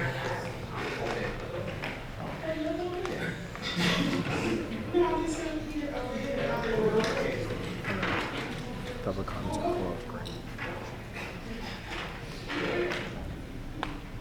Okay, the concern I have, Councilwoman, with this law is that if the law, in its initial intent, was for coastal communities who were having and experiencing problems with civil same. And they wanted to, the environmentalists wanted to prevent that because of the impact that it was having on the ocean and waterways. And so they were not necessarily intending to ban smoking on the parks for the purpose of health, but rather for the purpose of its impact on their environment, right? And so as a result, they had a companion bill that came up that said that they would ban cigarette smoking because of the buds, but you could smoke cigars. So in theory, if we were to take this rule or this law and embrace it as our own, we would be saying that you can smoke, you can't smoke cigarettes, but you can smoke cigars on the park, right? And then if you are able to smoke cigars, that means you can smoke cigars, you can smoke Black and Milds, you know, you can do all of that, but you couldn't smoke the cigarette, which means that there is then given preference of what item is smoked versus what one is not. We both are legal, right? And so when I was thinking about it, I said, well, what about hookahs? They were not listed in the law or electronic cigarettes. I didn't see it. And I don't profess. Okay, okay, yeah. All right, but what happens when you have a lot of different ways in which people smoke, that you can have one person or maybe several smoking cigars remain on the park, while the other one who has a cigarette is being fined and or possibly asked to leave, right, or asked to move. So I think that in consideration of that, I think we probably have to think it through a little bit more in terms of how that implementation would occur for a couple of reasons. One is that we have a lot of adult activities on our park. And they are evening and enjoyable entertainment kind of things. And so if they're on the parks at that time, we are dealing with enforcement, right? And so the question is, what's the enforcement, what's the cost, what's the consequences, et cetera, et cetera. And our intention is to do it for health-related issues or protection and not, you know, to cause it, like criminalize it. That's not the goal, I get it. But I think we have to think through how we can achieve the health-related objective without consequently causing someone to be incurred upwards of a $200 fine for having a cigarette on the park. Yeah, no, I follow you wholeheartedly. And in addition to the health component of it, this item also keeps our city clean, right? And so, and in addition to that, it, in a sense, provides a process. You know, when I got a call about people smoking at the park and cigarettes being passed around to minors, you know, kids who are working at the park, I thought to myself, okay, so who is supervising? And while I get it that we can't have people out there supervising, etc., I thought that after doing some research and seeing that this is not something that is new, but it is something that a lot of municipalities are moving towards, why not try to eliminate smoking on the inside perimeters of the park? Now, your point about the cigars, you're absolutely right. Unfortunately, that's how the law is written in Tallahassee, right? So it may be safe to say that the person who wrote the law may smoke cigars and left that part out, right? And that's something that we can tackle out. But, you know, to your thought, I was wondering the same thing. Well, why weren't cigars included in that? But it's not, and that's how the law was written from the Capitol. I get it, but it was actually written as an amendment to the law for coastal communities and their lifestyle.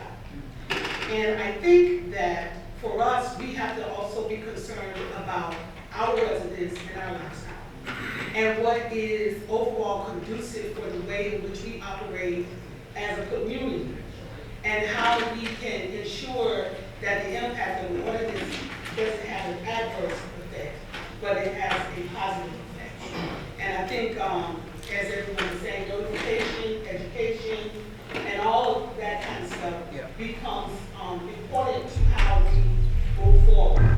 Additionally, I think that we are also becoming an international city, which means that a lot of people use our parks to park their cars and move into Hard Rock Stadium, and very well they smoke out there. And so then we end up having another kind of issue with visitors in the city, just thinking that they're at a public park, and now are being cited for something different. So I just want us to think it through well, and be able to accommodate those kinds of what-ifs and scenarios, so that it doesn't become something that's prohibited, but something that is possible. Sure. And listen, I totally understand what you're saying, but I just want to be clear. We are not banning smoking in the city at all. We're just saying that we want to eliminate smoking in our parks where our kids are cheering and where our football players are practicing. That, you know, when you have these kids who are having Pee Wee football and the Ravens and all these, what I'm saying is that they should not have to inhale secondhand smoking.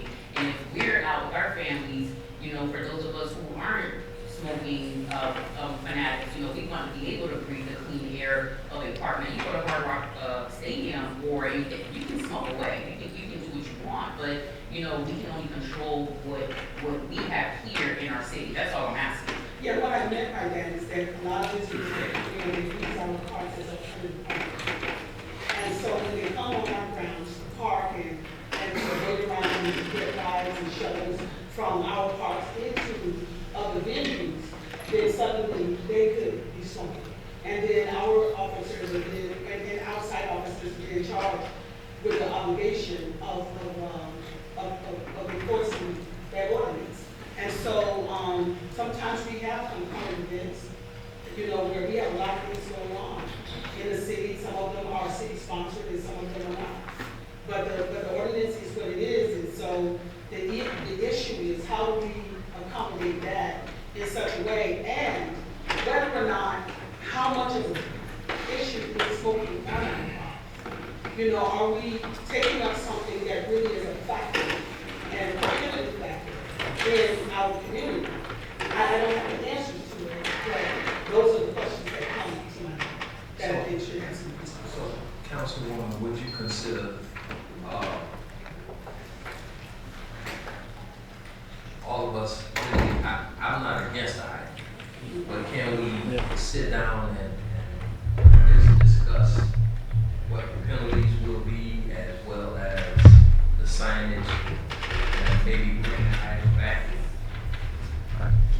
So before I answer that question, Mr. Mayor, I know that my two colleagues had a comment to say, Councilwoman Campbell and Councilman Stevens. I'd like to hear what they have to say and then answer.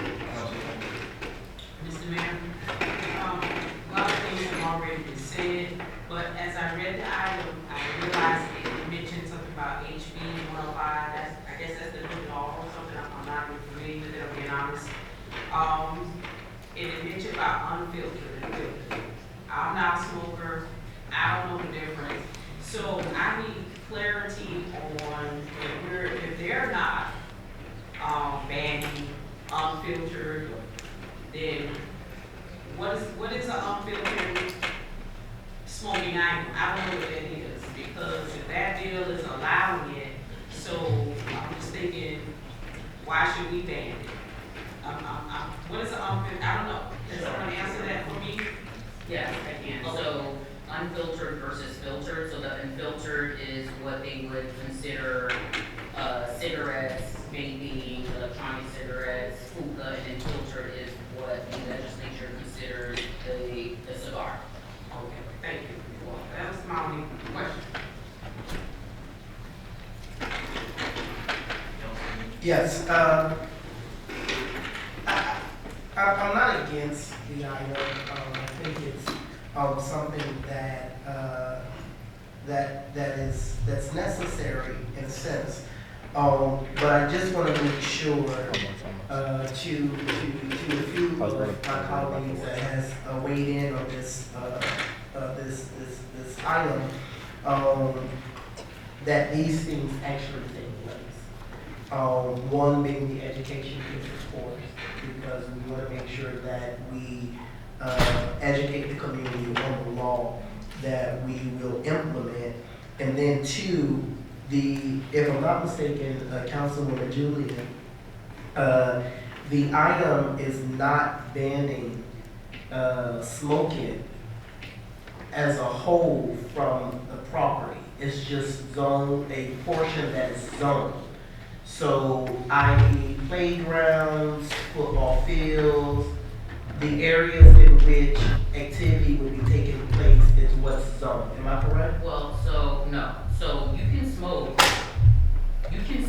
and Madam Attorney, please feel free to chime in, but you can smoke on the outside perimeters of the park. So like the sidewalk area, you can smoke there, but on the inside facilities of the park, this would ban smoking. So there's a zone. There's a zone in which you can, and there's a zone that you can't. Because whether it's the outside or the inside, it's still city park, still city property. However, we're saying that while you're on the inside of the park, you cannot smoke, but if you're on the outside, you can. Yes.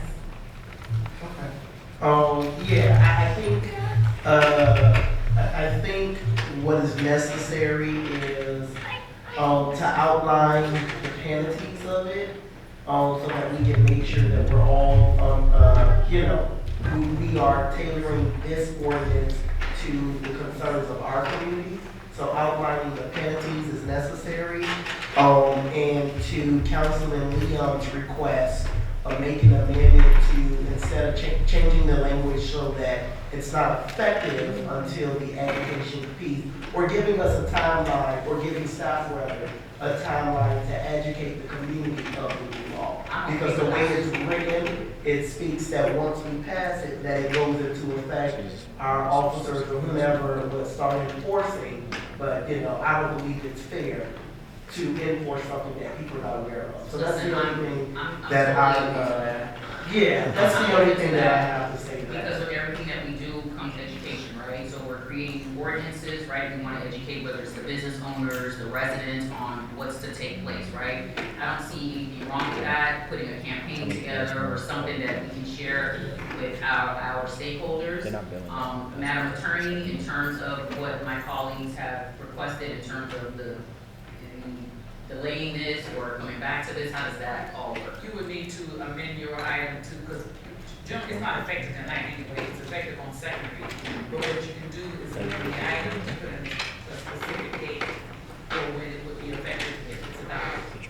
Well, since it's going to be, should the item pass, and it goes into effect second reading, which we've already spoken about the timeline, I think that would give us ample time to come back in September to revisit this, right? We can, I guess, go through what everybody has spoken about today in terms of putting the outline and or the plan in place as to how we're going to roll this out. Does that work? I don't do the deadline. That would be a question really for the manager. It's whatever time you put in it. Mr. Mayor? Yes, Mr. Councilman, Mayor. my follow. Wait, Yeah.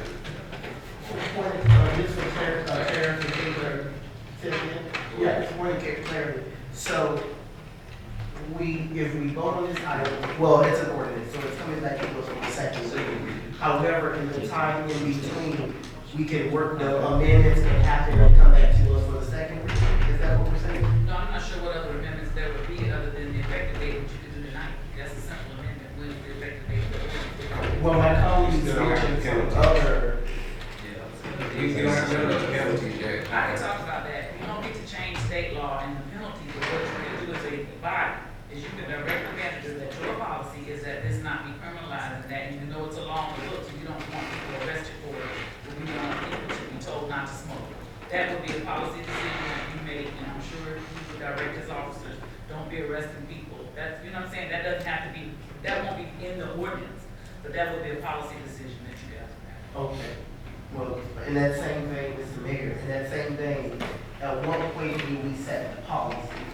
If it's approved on second reading, I believe you all can then, make a motion and say, Mr. Manager, we do not want people arrested for smoking on the park. We want an education campaign. We want people told, if the officers are told, whoever addressing them, that they be told that you're not allowed to smoke in the park. So we tie that to the passing, if it should it pass in the second? Yes, sir. Okay. So should it pass, who is who owns this? Does the police department or the code enforcement? It's Who both. owns it? It's both. But honestly, the penalties that are by statute, which we don't generally criminalize most of our code enforcement. Let me just say it. We have the penalty there, because that's required by law, but we don't take those cases and file them. We generally just tell people to stop doing whatever the behavior is. But that's what we do. But it's police. It would be police and our code that would be telling people, but mainly police. So let me, so what if someone refuses to stop smoking? I'm just asking a question. I'm just asking a question. Like, I'm asking a question that everybody can answer it. Because I'm trying to figure out, like, if we pass this on the first reading, what does that exactly mean? Because as I read through this, there are some things that say it's prohibited. And when I got through the actual writing, it said restricted. And to me, restricted and prohibition is different. Which says to me that we could have restricted areas that are parks that are designed for smokers, right? Outdoor. And other areas would be prohibited from smoking areas. As is the state law right now. You can't smoke indoors, but you can't go out. Now when you go outdoors, you can't smoke either. And not that I'm a smoker, because I don't smoke at all, but I do believe in the freedom of people to choose. And I don't think that we've addressed the other issue, and that is, if we have adult-related events that are entertainment of nature, where people sit outside, and they bring hookahs, and they bring those types of things, they would no longer be able to do that. Madam Attorney. That's really business. I don't, is it for me to answer? I mean, according to the law. I think that what the vice mayor is saying is she doesn't like the way the law is written. I can't. No, I didn't say I didn't like it. Okay. I said when I read in here that they used two words. They used prohibition. Right. And in the way it was written and interpreted in here, and I believe that's our law, it said restricted. So when I took a look at it, I said, are we saying that based on what we're gonna do, we're gonna restrict smoking on parks, which means that there will be some areas on our parks that very well may be restricted for smokers? I mean, I don't think that was unclear to me. No, I didn't. I wasn't clear, but I understand. But I thought y'all was rolling. No. I didn't understand your question. I understand the ordinance because we did that, right? But I just want to be clear that we're not restricting areas in the park. But what's in front of you today is banning smoking inside of the park. Period. It's not. So when the word restricted is used, what does that mean? It means you can't do it. Oh, that's what restricted means. Oh, I thought restricted it was put to restricted and prohibition. They're not synonymous, right? Let's be there. Oh, I didn't. And it's because of those unclear terms. I think that we need more time to be able to look at this because there are so many impacts on the community that if we were to start to shut this down now and even pass it, I think without having the readings and the amendments to look at, I'm not sure where we're headed. It doesn't remain the same. Well, what I will say. What's your pleasure? So what I will say is this is gonna come back in September when we come back after recess. And I think that between this time and September, we can sit down and flush through all of the concerns and everything that you guys have talked about, we can address in terms of penalty, and everything else. So we're asking for time to flush through this thing so that we can properly put an ordinance in place. I'm for it, I totally agree with you. And then also a campaign to educate our stakeholders on this new ordinance that will take place. I'm all for it. I don't have an issue with that at all, I welcome it. So that gives us about 2 months, 2 or 3 months to come together. So would we do a workshop or something? Okay. To the vice mayor's point, she made me think of something. If we do have an adult event or something like this, this is a law now. So would there be, to the attorney, would there be any special amendments that we can do? Say there's a cigar event or something like that at the park? Mr. Gardner. They're not for this. Oh, yeah, okay. But, Mr. Mayor, can I answer Vice Mayor? I just feel like Yes, go ahead. statute. I just want to totally respond to Vice Mayor. So the way it's written in front of you now, we're prohibiting it in parts, period. But the statute does allow you, if you all decide to amend it, to restrict areas within the park. But that's not how it's written right now.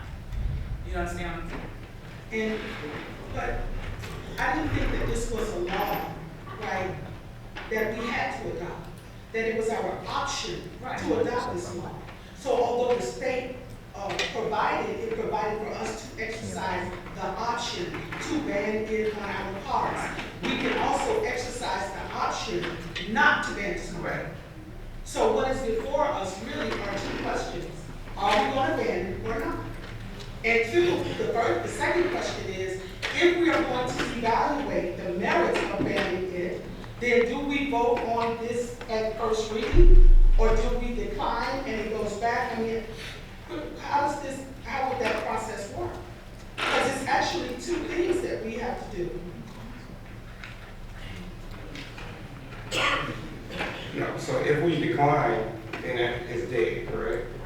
So if we had if the councilwoman had a workshop with us, so what are some steps? Could she withdraw and have a workshop and then we can come up with the parameters of what can we do? Mr. Mayor, may I? Go ahead. Councilwoman, are you against smoking in the parks? Totally. Listen, I'm willing to amend the item to have a designated smoking area in the park. I just don't think that smoking should be allowed in the parks where everybody's out there to breathe in fresh air. So the question to you, Councilman, is she has options. She can either call for a vote tonight, withdraw the item, totally rewrite it, bring it back, defer the item to another date. Those are the options. So if she withdraw the item and brought it back, she would have time to meet with the body. Well, I'm asking, could she do a workshop with us to get what we're looking for in the item and then bring the item back? Yeah, she can get some consensus. Okay. All in a workshop. So is there a difference between, well, let me rephrase the question. Can we defer the item and not withdraw the item? Yeah, that's your option. You can do a motion to defer and then if yes, you can do that. Okay, so then what I'd like to do is defer the item so that we all can sit down collectively and flush through the parameters of what this ordinance is going to be. I think that that's fair to the entire body. There's a motion. Yes. It's gotta be time sensitive. Well, Or you can withdraw it and we can I think they will still meet with you and do that. If we defer it, what's the time frame on a deferment? Oh, so so if I defer the item, okay, so I can defer the item and come back, well, we're going into August now, so we can come back in September. Because we have one more council meeting before we go to recess. But you're on recess, so they need to have time to have the workshop. Yeah. On recess in August. Can I make a recommendation? Because it looks like we don't have a consensus on a date when to bring it back. Maybe withdrawing the item, having the workshop, and at the conclusion of the workshop, we'll bring it at the next meeting. Okay, I'm okay with that. No. Excuse me, Mr. Mayor. Go ahead. Can we go ahead and let's just do it. Let's have a workshop and then let's have a workshop between now and September and bring the ordinance back in September. I thought that's what we said. That's No, what we said. that's not what the clerk proposed. The clerk proposed that we have set a time for a workshop, and then after we set a time for a workshop, then we'll come and choose based off the time we set for a workshop, when the items will come back. And you're saying that we should move forward with this item, we should move forward with A scheduling a workshop, let's workshop. schedule a workshop Okay. so that we can outline all of the issues that has been raised specifically, and then be prepared for the item to be before us when we return from recess in September. Okay, I get that part. So now my question is it being deferred, is it being withdrawn, or where are we at with that? It's your pleasure, ma'am. So I feel like we're essentially saying the same thing, because should we defer it to a later date?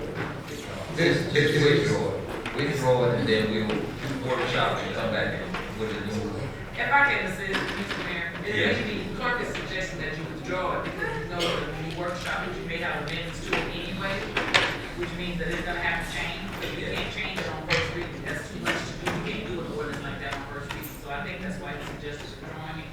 workshopping and then getting the information you get from your colleagues and bringing an item that, you know, you will do this report. Yeah. Is everybody okay with that? Yeah, that way, once we all meet, you get our input, and then you build it from scratch. I'd like to move forward with that. So you'd like to withdraw that? I'd like to withdraw that. Mr. Clerk, show the item withdrawn. Now let's put together a date at some juncture for us to come together and have a discussion on that. You can do it next Wednesday, Mr. Clerk. I won't be here. You won't be here. I mean, there's no rush on this. Like, I feel like we're gonna go on recess and then we come back, like. So I'll go ahead and poll the council. I'll look at dates during the end of July, and then I'll look at dates, unless the council wants me to intervene their recess, I'll look at dates in the recess. Listen, there's no rush on this, but so as long as we get it done, you know? I mean, we're going into recess, but we have a. I got you. We're gonna schedule it on a Wednesday, either in July or in September, but we'll definitely get it done. Okay.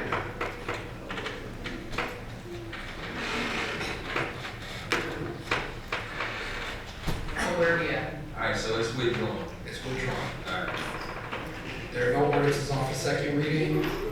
There are no resolutions in public hearing. We're on consent. We're now on consent agenda. Item 11.2, resolution to City Council, City of Mount Garden, Florida, allocating funds from Councilwoman Linda Junior's public affairs special events account in an amount not to exceed $150 towards nationwide youth outreach and athletics, providing for adoption or rotation, providing for effective date. This is sponsored by Councilwoman Linda Junior. Item 11.3, a resolution to City Council, City of Mount Garden, Florida, allocating funds for Councilwoman Shannon Anguillaro's public affairs special events account in an amount not to exceed $2,000 in support of nationwide youth outreach and athletics unity in the community, a fight against gun violence event to be held on Saturday, July 29, 2023. Providing for adoption or rotation, providing for an effective date. This is sponsored by Councilwoman Shannon Anguillaro. Item 11.4, resolution to City Council, City of Mount Garden, Florida, supporting DB's 9th back to school book bag drive. Allocating $2,000 from Councilman Reggie Leon's public affairs special events account, providing for adoption or rotation, providing for an effective date. This is sponsored by Councilman Reggie Leon.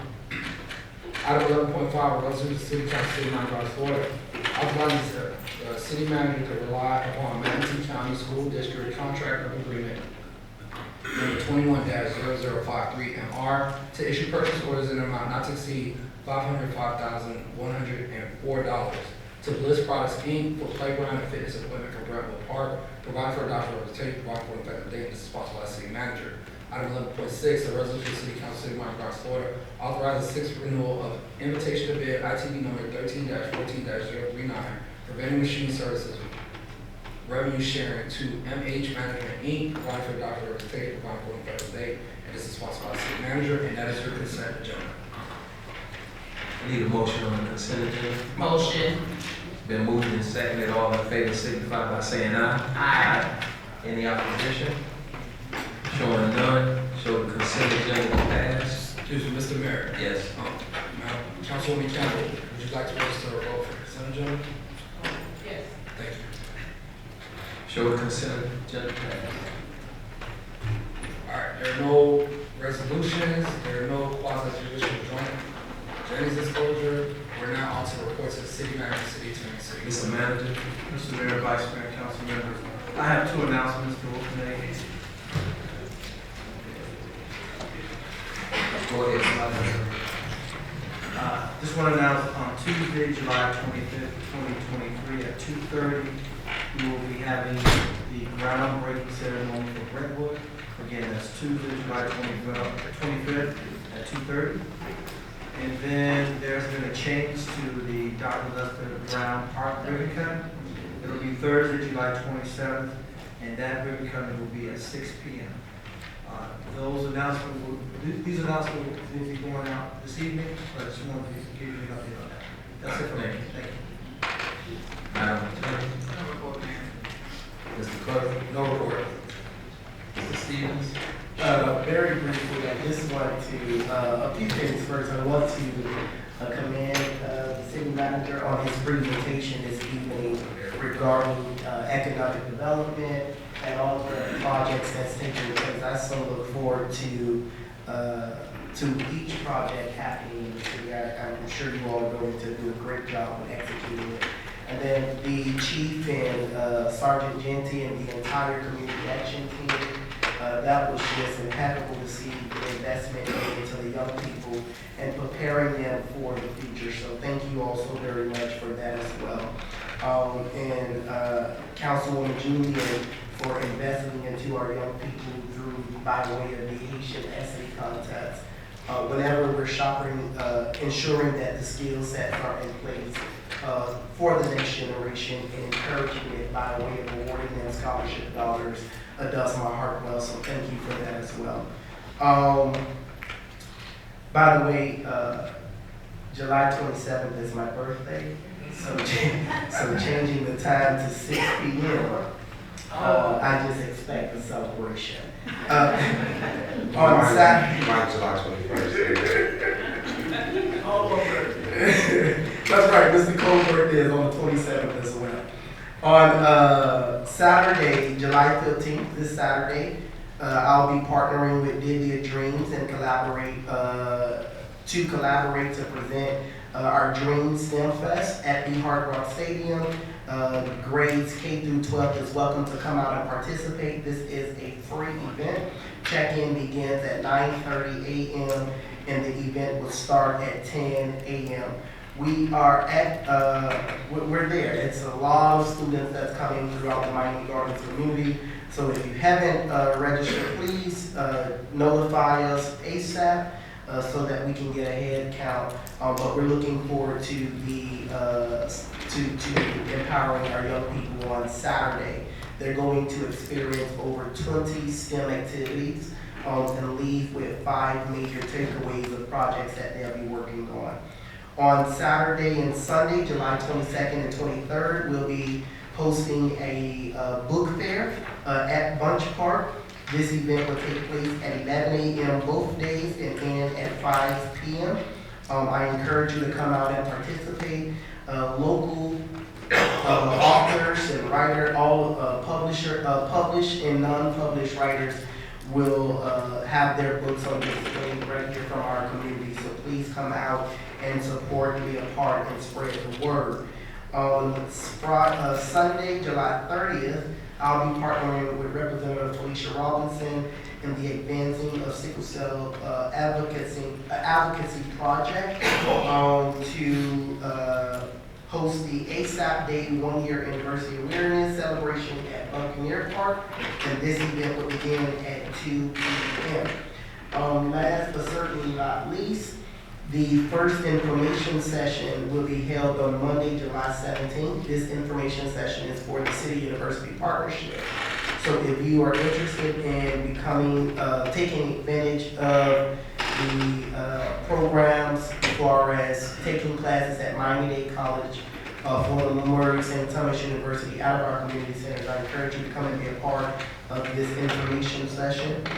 This would be Monday, July 17th, 6 p.m. at Betty T. Ferguson, and there will be a few more info sessions after Monday. That ends my report, Mr. Mayor. Thank you. Councilwoman Leon. Thank you, Mr. Mayor.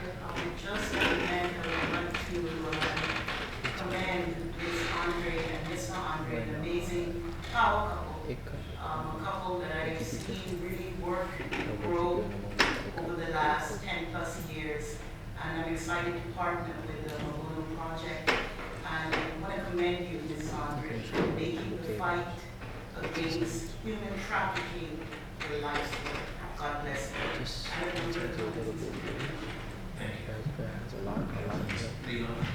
Thank you. July is not only the month of my birthday, Councilman Stevens' birthday, and Mr. Cole's birthday, but it's the month of Parks and Recreation. And I want to take this time out, and Mr. Mayor, if you're okay with us clapping, can Ms. Paulette and Jackie please stand? These ladies and the party. You guys, don't just stand. Come forward, because you need to be seated. And myself, we're going to do something You for guys that need to be entire seated. department. Come on, Ms. Paulette, Ms. Jackie, come on. Y'all need to be seated. Come on down. You're the next contestant on the president.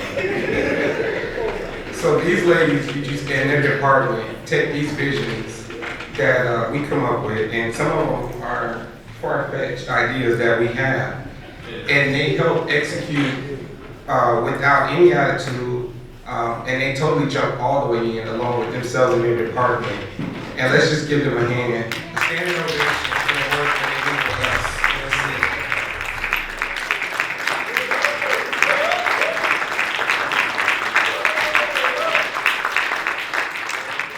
And again, we will be recognizing your entire department. Thank you. That ends my report. Councilwoman Junior. Last Saturday, my office teamed up with the community partners, mental health company, Gabby Cares of South Florida, and Optimal Health to host a family movie night at the Senior Family Center. Thank you to all of the families that came out to enjoy the festivities as we talk about mental health in our community. I'd like to also send a big thank you to our community partners, the Parks and Recreation staff, as per usual, making things happen. Thank you very much. Randy, my legislative analyst, and the Miami Gardens Police Department for helping in the success of our movie night.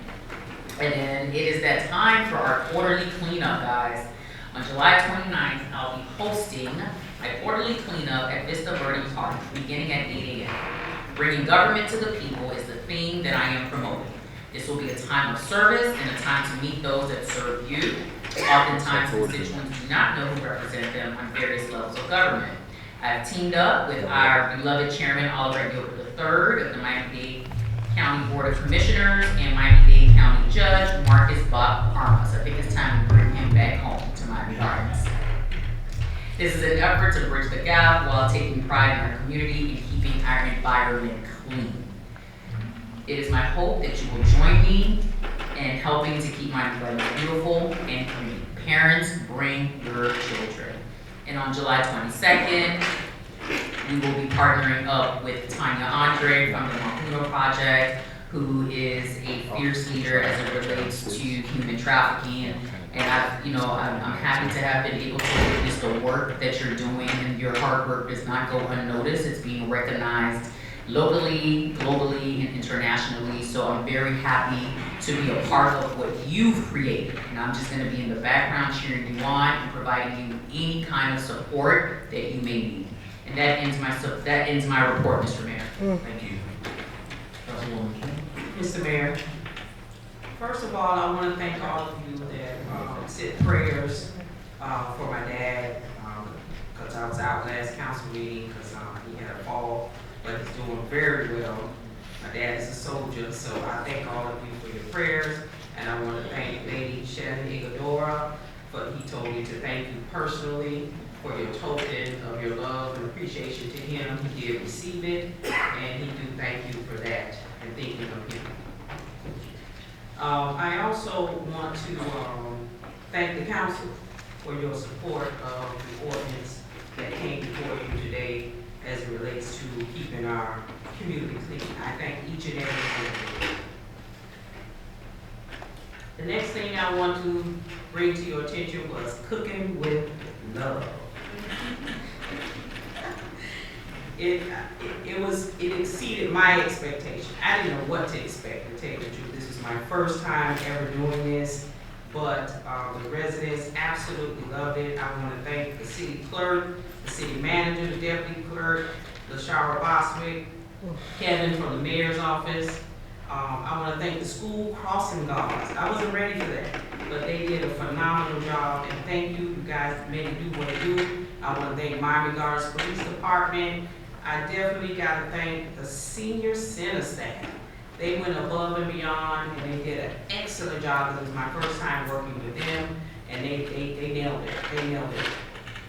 And then I also want to thank those that made it happen, which was the Honorable Lisa C. Davis, and it was also none other than the South Beach Food, Wine, and Festival, and Duke and Dane, Moonflower, Donata Skincare, Honeydew, T-shirt Trends, and who made the custom dish towels and mugs, and also my favorite team, the Positive 4 Progress crew.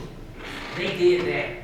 And I want to just say that without them, I couldn't have done it, and we're going to continue the good work in this community, as long as it's something that's positive.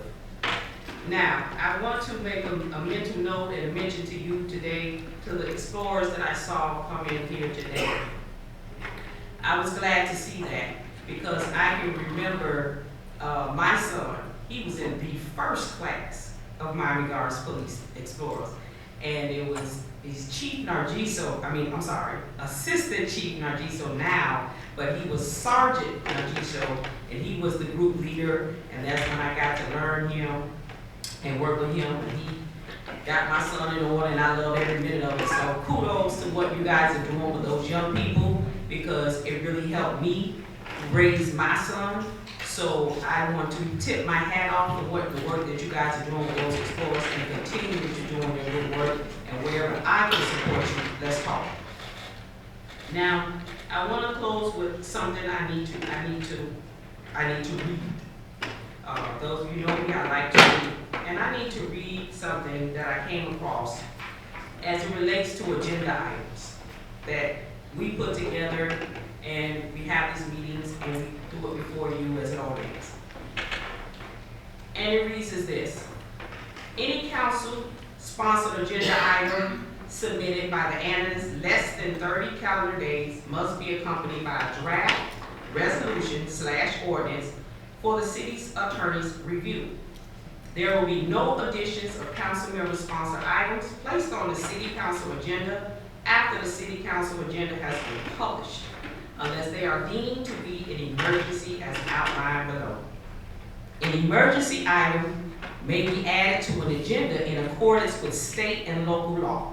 Emergency items are only those matters immediately affecting the public, health, safety, and welfare of the community, such as widespread civil disorder, disaster, pandemic, state of emergency, natural disasters, and other emergencies deemed severe in nature.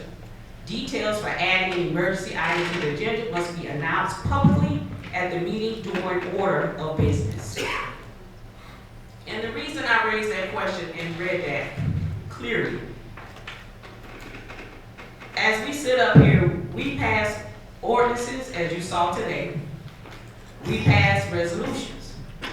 There has been concerns with add-on items that come before us, whether it's by us. We need to make sure we are conscious of what are we doing. And there are so many resolutions that have been passed by the leadership prior to this leadership, in addition to us as the leaders now. But we're not following through. We're not implementing. So my question is, if we're going to continue to move in this direction, we got to make sure that when we do have items that need to come before, that we do it according to what it says here, the law, Madam Attorney, if you will. This is what we have in place. That's my end of my report. Mr. Mayor, thank you.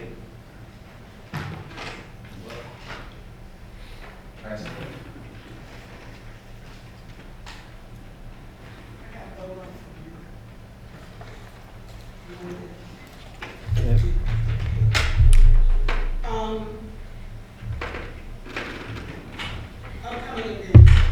I have DP Monday scheduled for Monday, July 17th at the Wall Playing Park, beginning at 6 p.m. I look forward to seeing the residents at that time. I would like for you to save the date for the annual Jamaican Pre-Independence Amateur Soccer Tournament, which will be held on Sunday, July 30th at 9 a.m. at the River Park. So wonderful event, and this is, as I said earlier, our second one. And then I'd also like to recognize Parks and Recreation also. Coming out of Juneteenth, you guys were just a stellar pillar for us. And there were no words, no deeds that I could do to let you know how personally I appreciate all of your work and all of the late nights that you were here at the city with us. Your work is impeccable and it is beyond professional. And there has never been a sour moment of interaction with that department. I just want to thank you personally for everything that you've done and everything that I felt. So thank you so much from my heart to yours. And that concludes. Thank you. All right, tomorrow there'll be a STEAM summit with the SEEK program at 10 o'clock to 2 o'clock p.m. at Betty T. Ferguson, so you can bring all your kids over there tomorrow. They have an opportunity to participate in the STEM summit. Let's be mindful and be cautious when we're out in the streets and we're out and about. Saw a young man lost his life the other day or yesterday through road rage. Be careful. Again, let's continue to be vigilant. Watching what we do. We see something, we say something. We want everybody to be safe.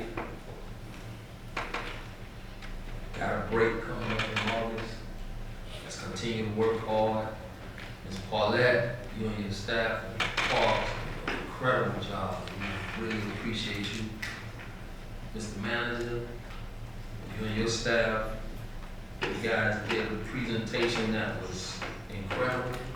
Thank you for the hard work that you guys put in for making this possible. Let's continue to just love on each other. That being said, I need a motion to adjourn. And moving second.